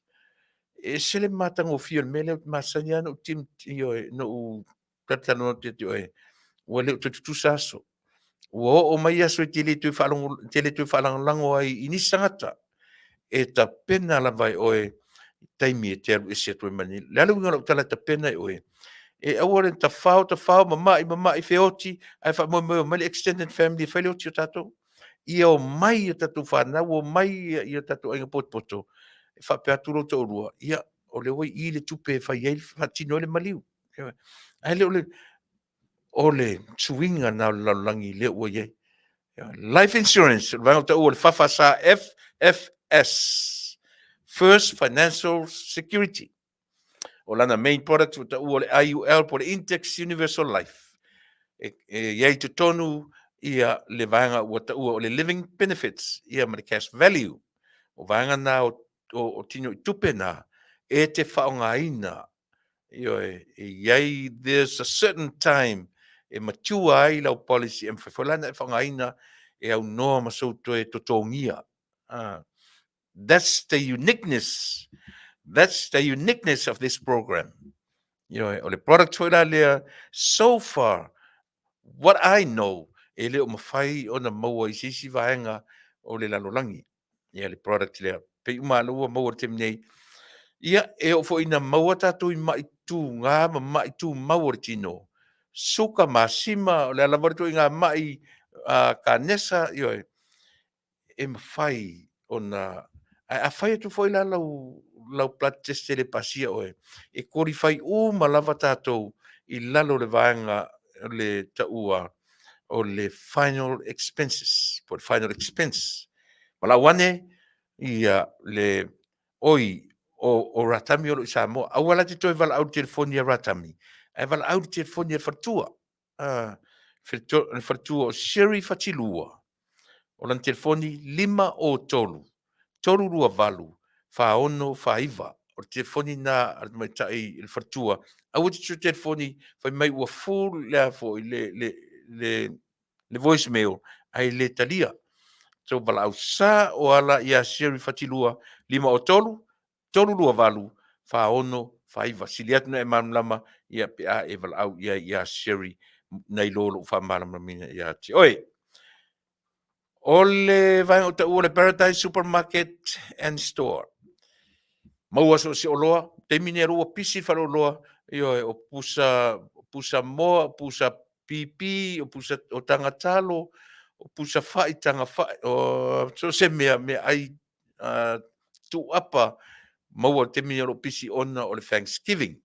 Le fu maua atu pipi, a latu le supermarket ua short inga, ia ngai na i le Paradise Supermarket. Maua me tau 5 so se mea, ura leo te ura nyatu, maua fo ina i le au nanga a le Paradise Supermarket and Store. O te tonu fo i ina, o iaila e matango fia la vore isi vahenga o le tautua o taua, o le Polly and Holly Fashion. Nea la te ngā rurua toi martamaitai o i tamaitai. Maleli o Sami ia Reyes la uana fatinoina le vaenga na. Al vaenga lo na tolu la o le au nanga lea. O le vaenga o ta ua o le Crystal's Room and Board. O fale na e api ai, ma tali le lei ai, e le tamaiti pule ia mea vanga o senior citizens. Ia e valawane i le tamaiti pule le atu iwa o li Crystal aso au i le telefoni fitu tasifa 553 fitu o lona tuatusi o whalo loa, tolu tasi West Lincoln Avenue, Anaheim, California, 92801. Fesili ia mo le atu iwa o li Crystal asa au o whalo loa ta tala i le aso ngafua i le aso wharaile e tapuni le aso nai ma le aso sa mo lo tu silfia. Ia o le isi farta vale ua ta u o le Aaron Cartilla o le Aaron Tots. Ia ana tu te lo umartu ingata vale i lalo le vanga le Tots. Mala wane i le telefoni le lua tasitoru varufa o 0551 fesili mo le alo Samoa o ia o le sales manager ia i le farta vale lea o le li o Brian Vale lei lima. Uman whaatau lau ta vale, ia ne whaile ia Brian, sau yo e ta u lima, ai whaise te taro mo Brian, ia manuia lau suenga i malua, i le nātu sanga o lu mana i nei. Nisi nā vaenga o tatou whasalunga, ia mo le sila fia, e lo tatou atunuu. Ai whau ora o tala le mali, e mateo mai lai pusa koko i nei fafo. Pu fafale si pito wanga i fafo. Nei fafo le to or mafal. Pu fafale pu so le si ai pite lo le le sele o lo wala manatu. Pe ale se pusi le mele pu se ale maliela.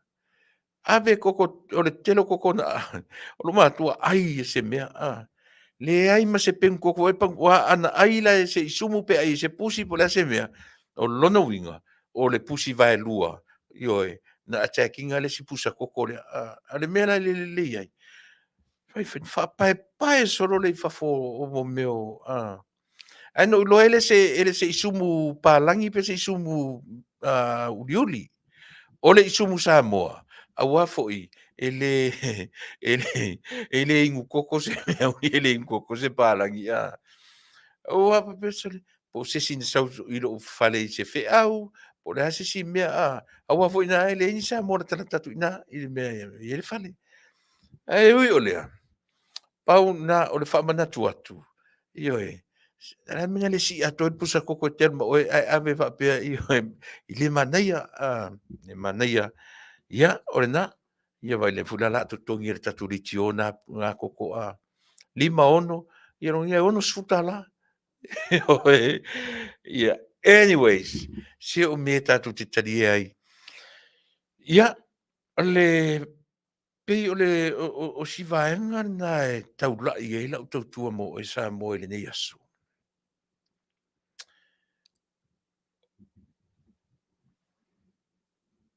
o le mau drummers e lo tu titia lo tato nu o lo fa tele ina pea le meo o mea e leanga e le longo le lei i le va ai Ran me la sua e rimoni le malo whainga malo i le selau miliona. O le hale mafuanga o le asua i le whainga malo i le selau miliona. Le hale mea ua whaalualuo ai pia nei tangata. Ai se lona tangata to atasi. Le hale mea ua le o mai umai le vaenga le ropipi e tutu whaatasi marimoni Tuilaepa. O fea isi tangata o lato vaenga. Pe a whai e moni le mea. Le ale mea no foi le isi vaenga. Ai le filosofi umai runga e sao le ala i pule. E sao ia Tuilaepa. E vai na o le ala i pule ale la mua i lunga lana fi nau against the government of the day. Ai sea. Lan mea ua fa pea umi ai. E sea mea ua fa pea umi ai. Lan mea ua fa alualuo ai fa pea le tangata.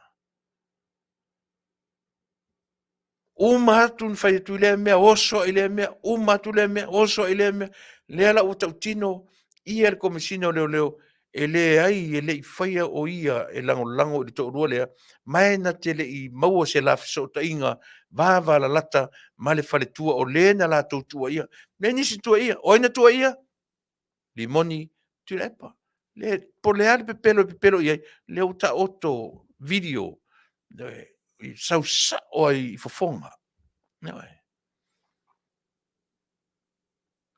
La me wa umi en whapea. Ai sea ua lua I pē, ma lua I pē, ai sea mo fai pē le ma fau. Ai. Faafetai le plot to kill. Nei se mea o wawao, nei se mea o whaia, nei se mea o whaamaunia. Ale ele eyewitness, o mata na tilo. Ele I mata tasi ele tilo. Pupula I mata e lua. Lua mata ana tolu ni mata. E tilo uma I mata e tolu. Ai. Na me fa umi e whapea.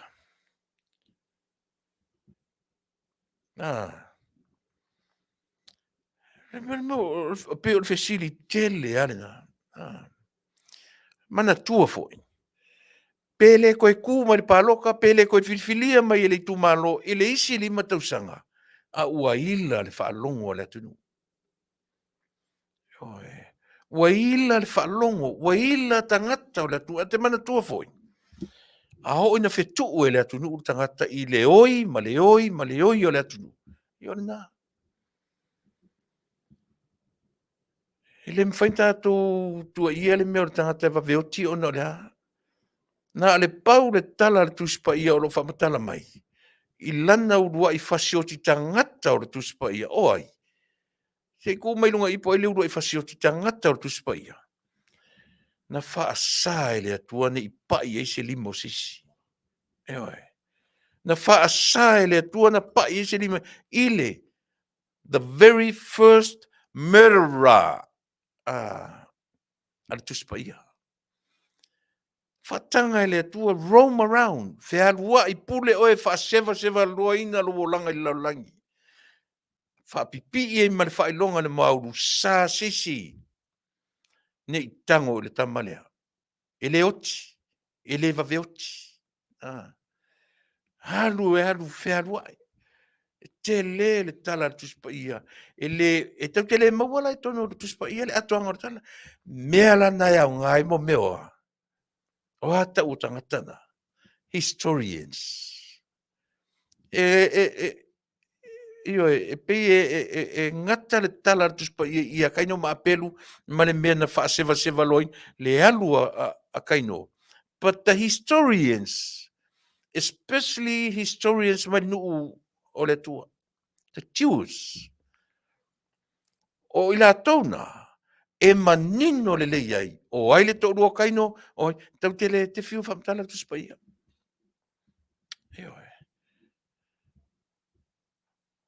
E mela na le whatua le tala. E le na tangata, a o foi na whaaseva loin na tātou. Mea lana le mawai tala e tau o lea o le malepe I lunga le whanga ele.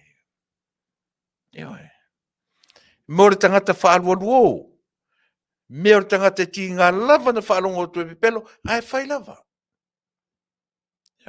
Ti ngā na whaalonga o tu e se sele whinau, mau atu I, yoso I, mau atu I o, oso I la, mau atu I la, ai oso I o, e feoso whaisolo. Mai whainga tāna maua tu inga tangata na aisia. Sita mai Samoa whapea. Samoa is a family. Samoa o le ainga. Ai tilo whala I Samoa. Because it's only an island. It's a small amount of people. E to alaiti. E to anga. Tato o ne vai. E ma whaina saole upu Samoa o le ainga. Le fia se lau afe talu ontu le me Samoa. E te tali tonu e le I o change o le si ainga I le si ainga. E te tali tonu, the small amount of people, e le iso o ngafa Samoa.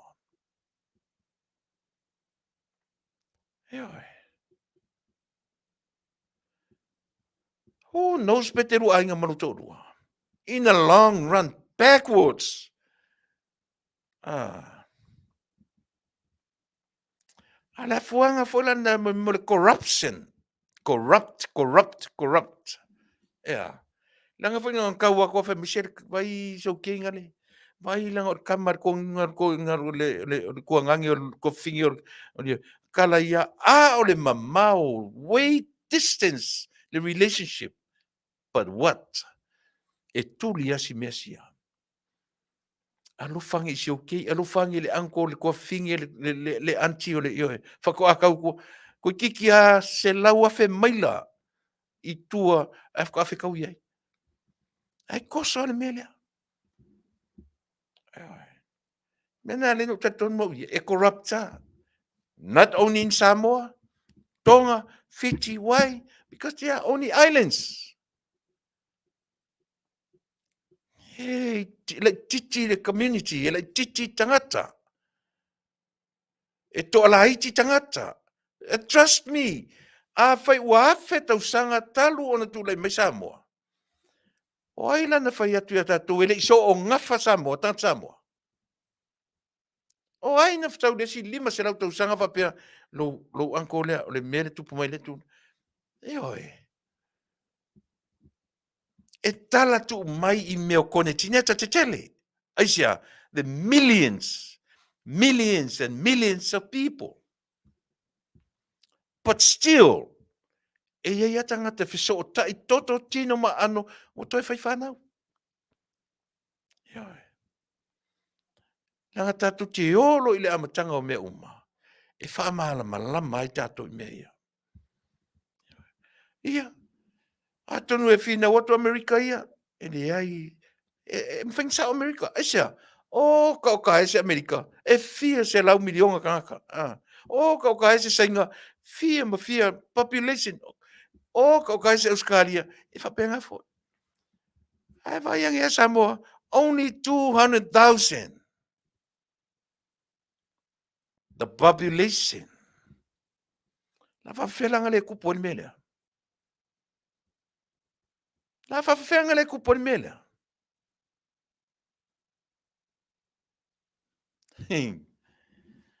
Ioi, te fiu te kami I le melea. Go do your research. Yeah, lenga. Au le menga fefe ka kusa mo pa I le melea.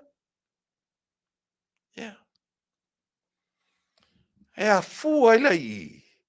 Na maua le melea le corrupt. Yeah. Nanga yele toto a inga. E yele toto a inga o tangata Samoa. Yeah. Elena o Samoa foi. All us islanders. All of us. Aisha, e pu mo numbers. Yeah. Na a mataila u launga na fi ile meo le o tulafono mawhiangainga. Whawhena maua mea ia. Na maua mai ta Vale. Na maua mai ni maa manila au. Na maua mai sami pen mo. Te whiu su e tasi ale mea na mawai mea ia. O le ngangana. O le ngangana na whaatino ina tulafono. Whawai. Whiangainga. Whaatino le ngangana. O ai toi ngangana. Ngangana tautala. Ma le ngangana tustusi. Ai o le mea le na arwai lunga mo se 40 days on the Mount Sinai. Fa se furu. E whatale tu lalo. Ai se ame na le tango ile tua e luai ane ilo na fofonga upu ia mose. Na peina tu talinga ma tu talinga ma tu ngutu whiangainga mai le amatanga. O oe o lo tua o au. O oe o lo nuu o au o lo tua. tu talinga, tu ngutu, tu upu, tu ngutu. Alu atu Mose whaiatu le tua Mose, alu e whaia Israelu, Mose, alu e whaia, whamei a complain a Mose. Complain a Mose, whamei whawhenga o alu. Ao ai o tātou nei loa ringa ngana na communicate le tua ia Mose. I have no idea. But since the God of the Old Testament, o le tua o taua, male tātou wawa ai, ile whengengi tuai, who knows if atu Mose, o whaia ku soo ia ke oe, ka pungi ronguku, halu e whaia Israelu, me kaung whai. Ua whaia kua e karimai, whaia kua e karimai, whaia kua e karimai. Ka pungi ronguku Mose, halu e whai mele whaku. Ngā ale pau ale me whai. And that's understandable. Ewa. E te pewhina o tatou. Ua whai atu le tua ilinga. Au mailoa Mose, sau ilunga Mose. And then, o te le toe lua ia tua se upu ia te oe.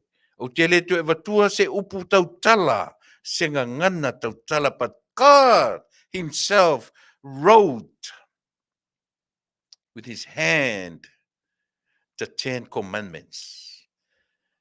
He wrote it. For what reason? For you people read and read and read and read until you get it. Until you understand. O le nuu o le tu la fono e tai ai o tau se o tau o le nuu lea. Hai vakure ngu. So le se ngu kufua so le. Ele se ngu kufua. O le nuu e toa se fulu le leitu a inga e tangata. O tangata malolosi o tangata mawaru. A o aila na whaia tangata ia. Na whaia noa. Na whaia atamu. Na whaia ai. God himself, the same God, he created all of us, humans. Alela toi momono iai malona nui. Whawhiwhena tupu ia toi ngamia. E whai ana tangata i o le whirwhilia, le isi nuu, pe whirwhili. Ai whirwhili Israel. Ha tatu wa ai to toa I mea nei whaatsu i oe. E falling mai ea. Sole, se peiari e tau manat whapito e le tua tātou ri. Se pei e kau whapesi mea kako.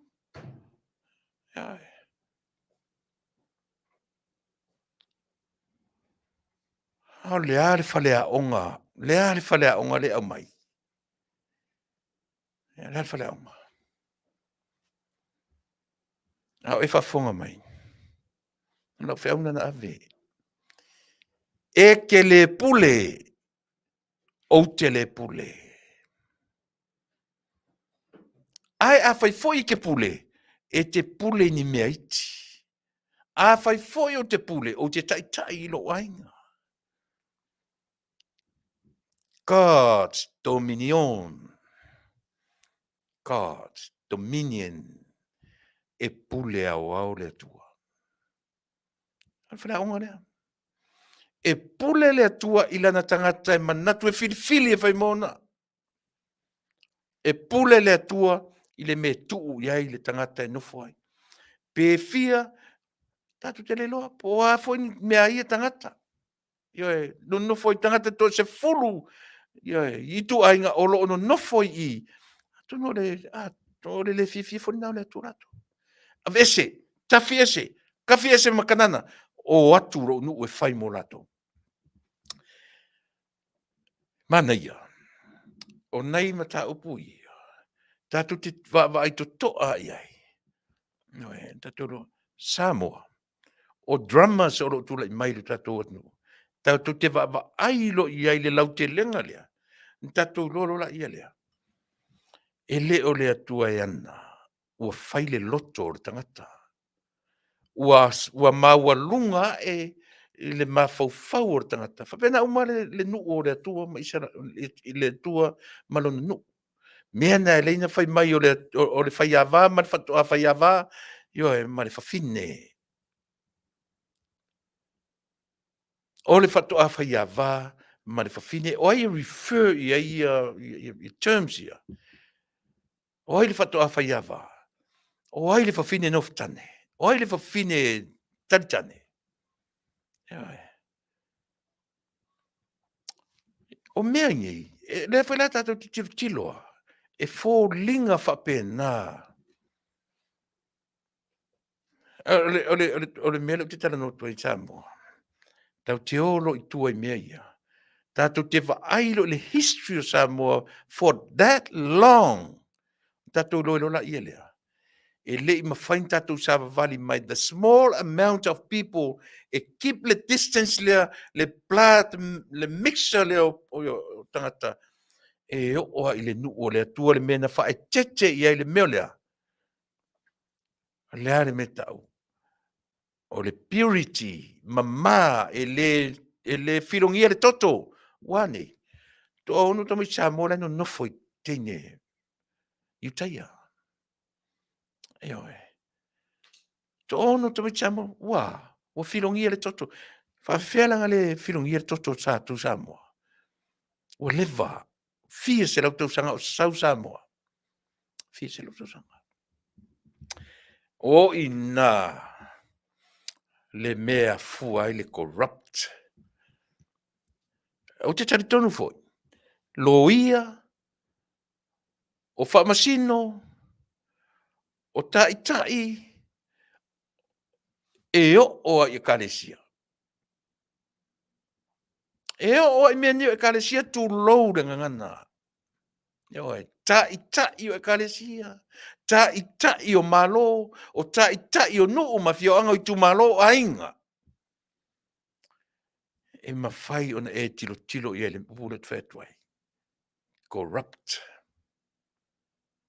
A whai e corrupt le tu spaia. Why not us? Tele o tangata o tu spaia. Tele o tala o tu spaia. E te wa ai ele upule o le corruption. So corruptions ele se me fo. A fua me fo tu spaia. A whamatala lem tatu sa ilim tatu tilo le tu spaia. Le meo le corruption ai kong tala. Ia na. E a herota. E a le tala herota. O mai e o. Au tau whai tau ti ai. Toi fo I mai I. Toi fo I mai I le awara le tatu whetau. O te fia I fo I tama. O le alau tau le mea na. O le alau tau I api la toma na whamasinonga. Fesiliatu le tali Yesu, fa fano ro malimo o tamaloa. E mama u maritoto ni tangata. Ea, la se tau I tato. Pa fefendo fa matala tato meia. Se corruption. A wore te I tato fa fita ulio leola. Ele se me tau te I ai. That's our nature. Natura nao tato. Tau te tilo I ai. So na pele o tato ure vai. The water will find its ways. Po fele mea le water a foi. E su ero na wala. We can see the water le mfainga go through the water le wall. Por it, e latu le vai tau le wall le mfainga go through ele vai. But guess what? E su ele a wala le vai. Pena tato. A tato atu e ki a ola me le whikaui, su er tato a wala I whaortanga.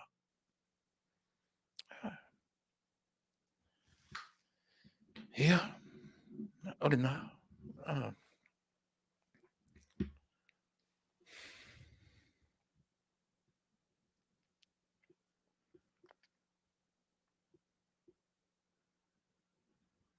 Ia. Ia la le fai mai Nick Paula tuspa ia te le I whapir whetanga. Lea la se tau o e Nick I se whapir whetanga le tala le no whamtarat nei. Ia he rota. Se whapir whetanga. Le whai atu he rota I le au mako I o Maua Yesu fo'i mai I. E vai me Manuia. Na kava ai le tuspaia le corrupt. Na maua Yesu papa, na maua e matoyo Yesu papa I ai male atua. Aua. Su el me ko koe fo'i el me ko mai ai. Aua ko koe fo'i le awalan ko mai ai. Vai ngaua maua ina le me fo ai le corruption. Ai ana whaawau le corruption nea. Anga koe fo'i mai ia he rota. No inga les whaarukanga mo kako. O tala o tuspaia, e malie. E malie le tatu wawai, but Bible is Bible. O ana tala o le tala o le whaorutanga, mō tatou uma. E iai me le tatou tatou iai, e me le tatou tatou whaia. But it's all about understanding, the knowledge. E tatou no. Ia, si uso nik, o leo langa le tatou te iai ua umana plan ina uanga sala le tangata e loea. O le plan uso ua uma o na whatatia. Ia si wha mailau plan, ioe, si o mailau plan nik. Mailau plan si ka, ia, lena, atu te loa le, tasi, o le language, o le language le ta te le isi foi tu inga, isi tu inga, God's plan, God's plan, God's plan. Tatu te fai tau le tuspaia. Tatu mero le fai o le plan le tua. Oi tatu tau te loa le plan le tua. E sa, tau te tala noa le tuspaia. Ai tele foi o mea. E te ia o tatu vai o tupu. E le o le tuspaia. O mea o maia. O mea sa ta tau nei tu tono o le tuspaia. E oi. Pina na u pa ia tua fa pena. E au ngā ele tatu tu tilo le tuspaia. So na lau te lenga. I siona te le ofi ai ioe. Ai oa tātou te whaitau whaapu mo moina ana Afioga ma le mau ai se toa le lei mo I tātou. O mana tautua mo ele ni Afiafi. O manatu ia o leo o vai atu. La tāso le sfulua ia matou. Ioe. Nga le fua matana ko mumu mani tātou ai ti. Ia e le tātou nunga. O tai au la vaia. Pino fai atu o aure oso wha alava le pōr. Mena o tuai mai ai. Mena o tuai mai ai. Ia whate ia uina ua le. E le whapea la e vaturore tala o sauro nei. E le o te tapena le lei. E tatau o na whaitau se tusi. O le ase me whai. O te tapena. Ia aua o te le sau e palafu lau whafonga. Anytime. If there's a time. So I can come and serve you. E le ngalo ngofo mo moe. E ar fui whai ngā ruenga visi mea e wha momo kisau e palafu o tō. No, not this person here. Not this man here. O te punowifo, o te vaai, o te tiusue, o te saili, ai o te le tau talatu ia o tō. Ioe. Po ai foi la tanta kami mai ia te umanea. O te lo le ia lana kami mai ai. Ai sea. E ai le mea lo fale atua ia te oe. God also have a gift for me. Se tofu atatou ma mea alofa. Tofu tatou ma mea alofa. O lau mea alofa. Ta pena. Te ola ta pena. Ia. Ne tatou whainga malo. Ele mwhaina ua ese. Mane mele. O le tā ua i si mesia. Lela utoi pa i pe iai. If I cannot empty myself,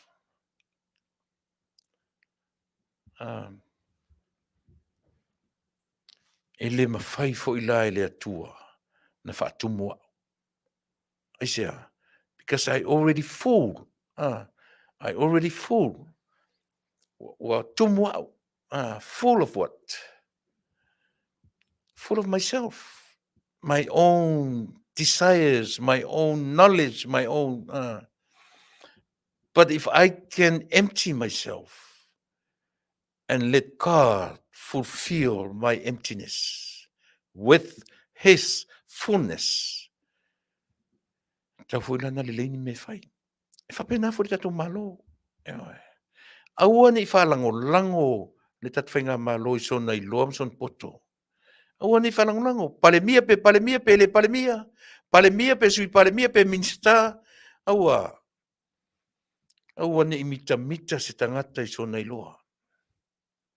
Aua ni imita se palemia I sona silafia. Aua ni imita se sui palemia I sona I loa. Aua ni imita se minsta pe tamaitai pe tamaloa.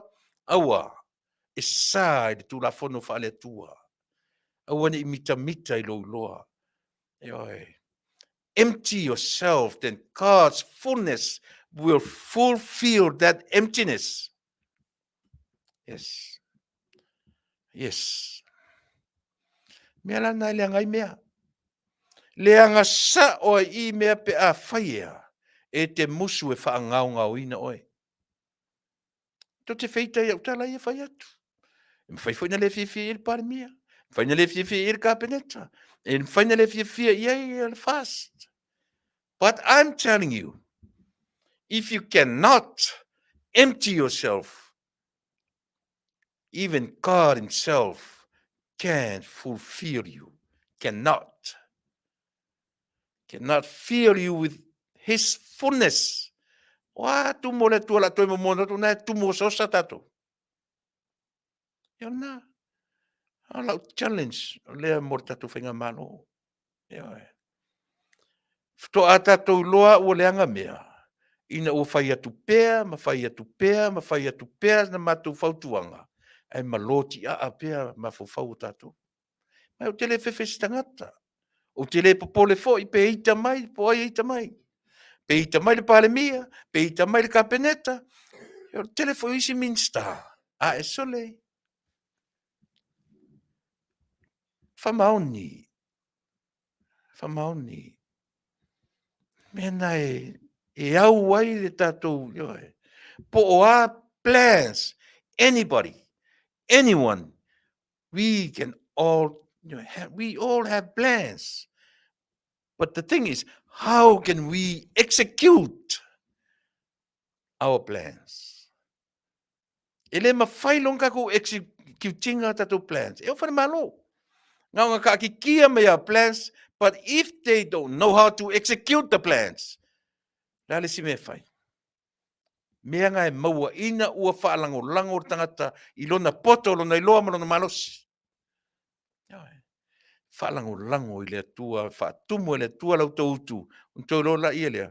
E le manu malo Tuilaepa, tau whaavaleam, tau whaaleanga, I lau tau no foinga. E le manu malo li moni lele. Whawhewhena manu malo tanda to tas ia te utou to tele. Vai le malo lo o mal he ropipi. Ana la ua ye. Whawhewhena 2 verses 35. Unless some of you from top to the bottom ua le whaamaoni I whiangainga a le vaenga whaupwhai. Unless ua iai le manatu whapito. Unless ua iai le me ta olea whai vaenga. Unless vai te leo le mea. O I nā ia fuai o na tura I mai whe vai a inga. Ua le se loto ngatasi. Ua le se me I tam wha ia whina wina se le lenga. Not for you guys, for all the Samoans. A tu te leo mai whai ini o tau whainga loto. Tu te leo mai I whai ini tau whainga o te leo o tengia o tau. O lau porkalame, o lau o unanga. E Fasa le Vale. Ai ai le taimi sa oi. And guess what? O nei na sao. And then he will say something. Mana tua football kalame le for Tuilaepa Faafetai li osua. He always talk about this. Fa uma tu fa pela totua. La uvaenga fa ufaie. o tasi le mele le tau te whaia. O le matau i le atua. Ma alo lofa i a Samoa. Tusa pe tau te alo lofa i a Samoa. Tau te le matau lo i le atua. O ki ni mea kako. Ai tusa fo i pe tau te matau i le atua. Ai tau te le wha maoni ma alo lofa i a Samoa. It doesn't make sense either. Ele sa o fo. Tātou te whitau tai au.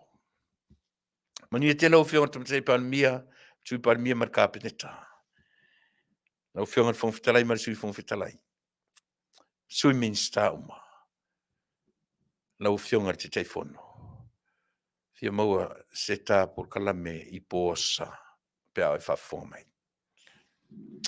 Manuia te lau tātou whiro I pōa tai au te masani. Lau tau au ona, Tuilaepa, Faafetai, Lio, Sua. Manuia te lau sa mo soifua.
Goodbye, my felony, ole aotea.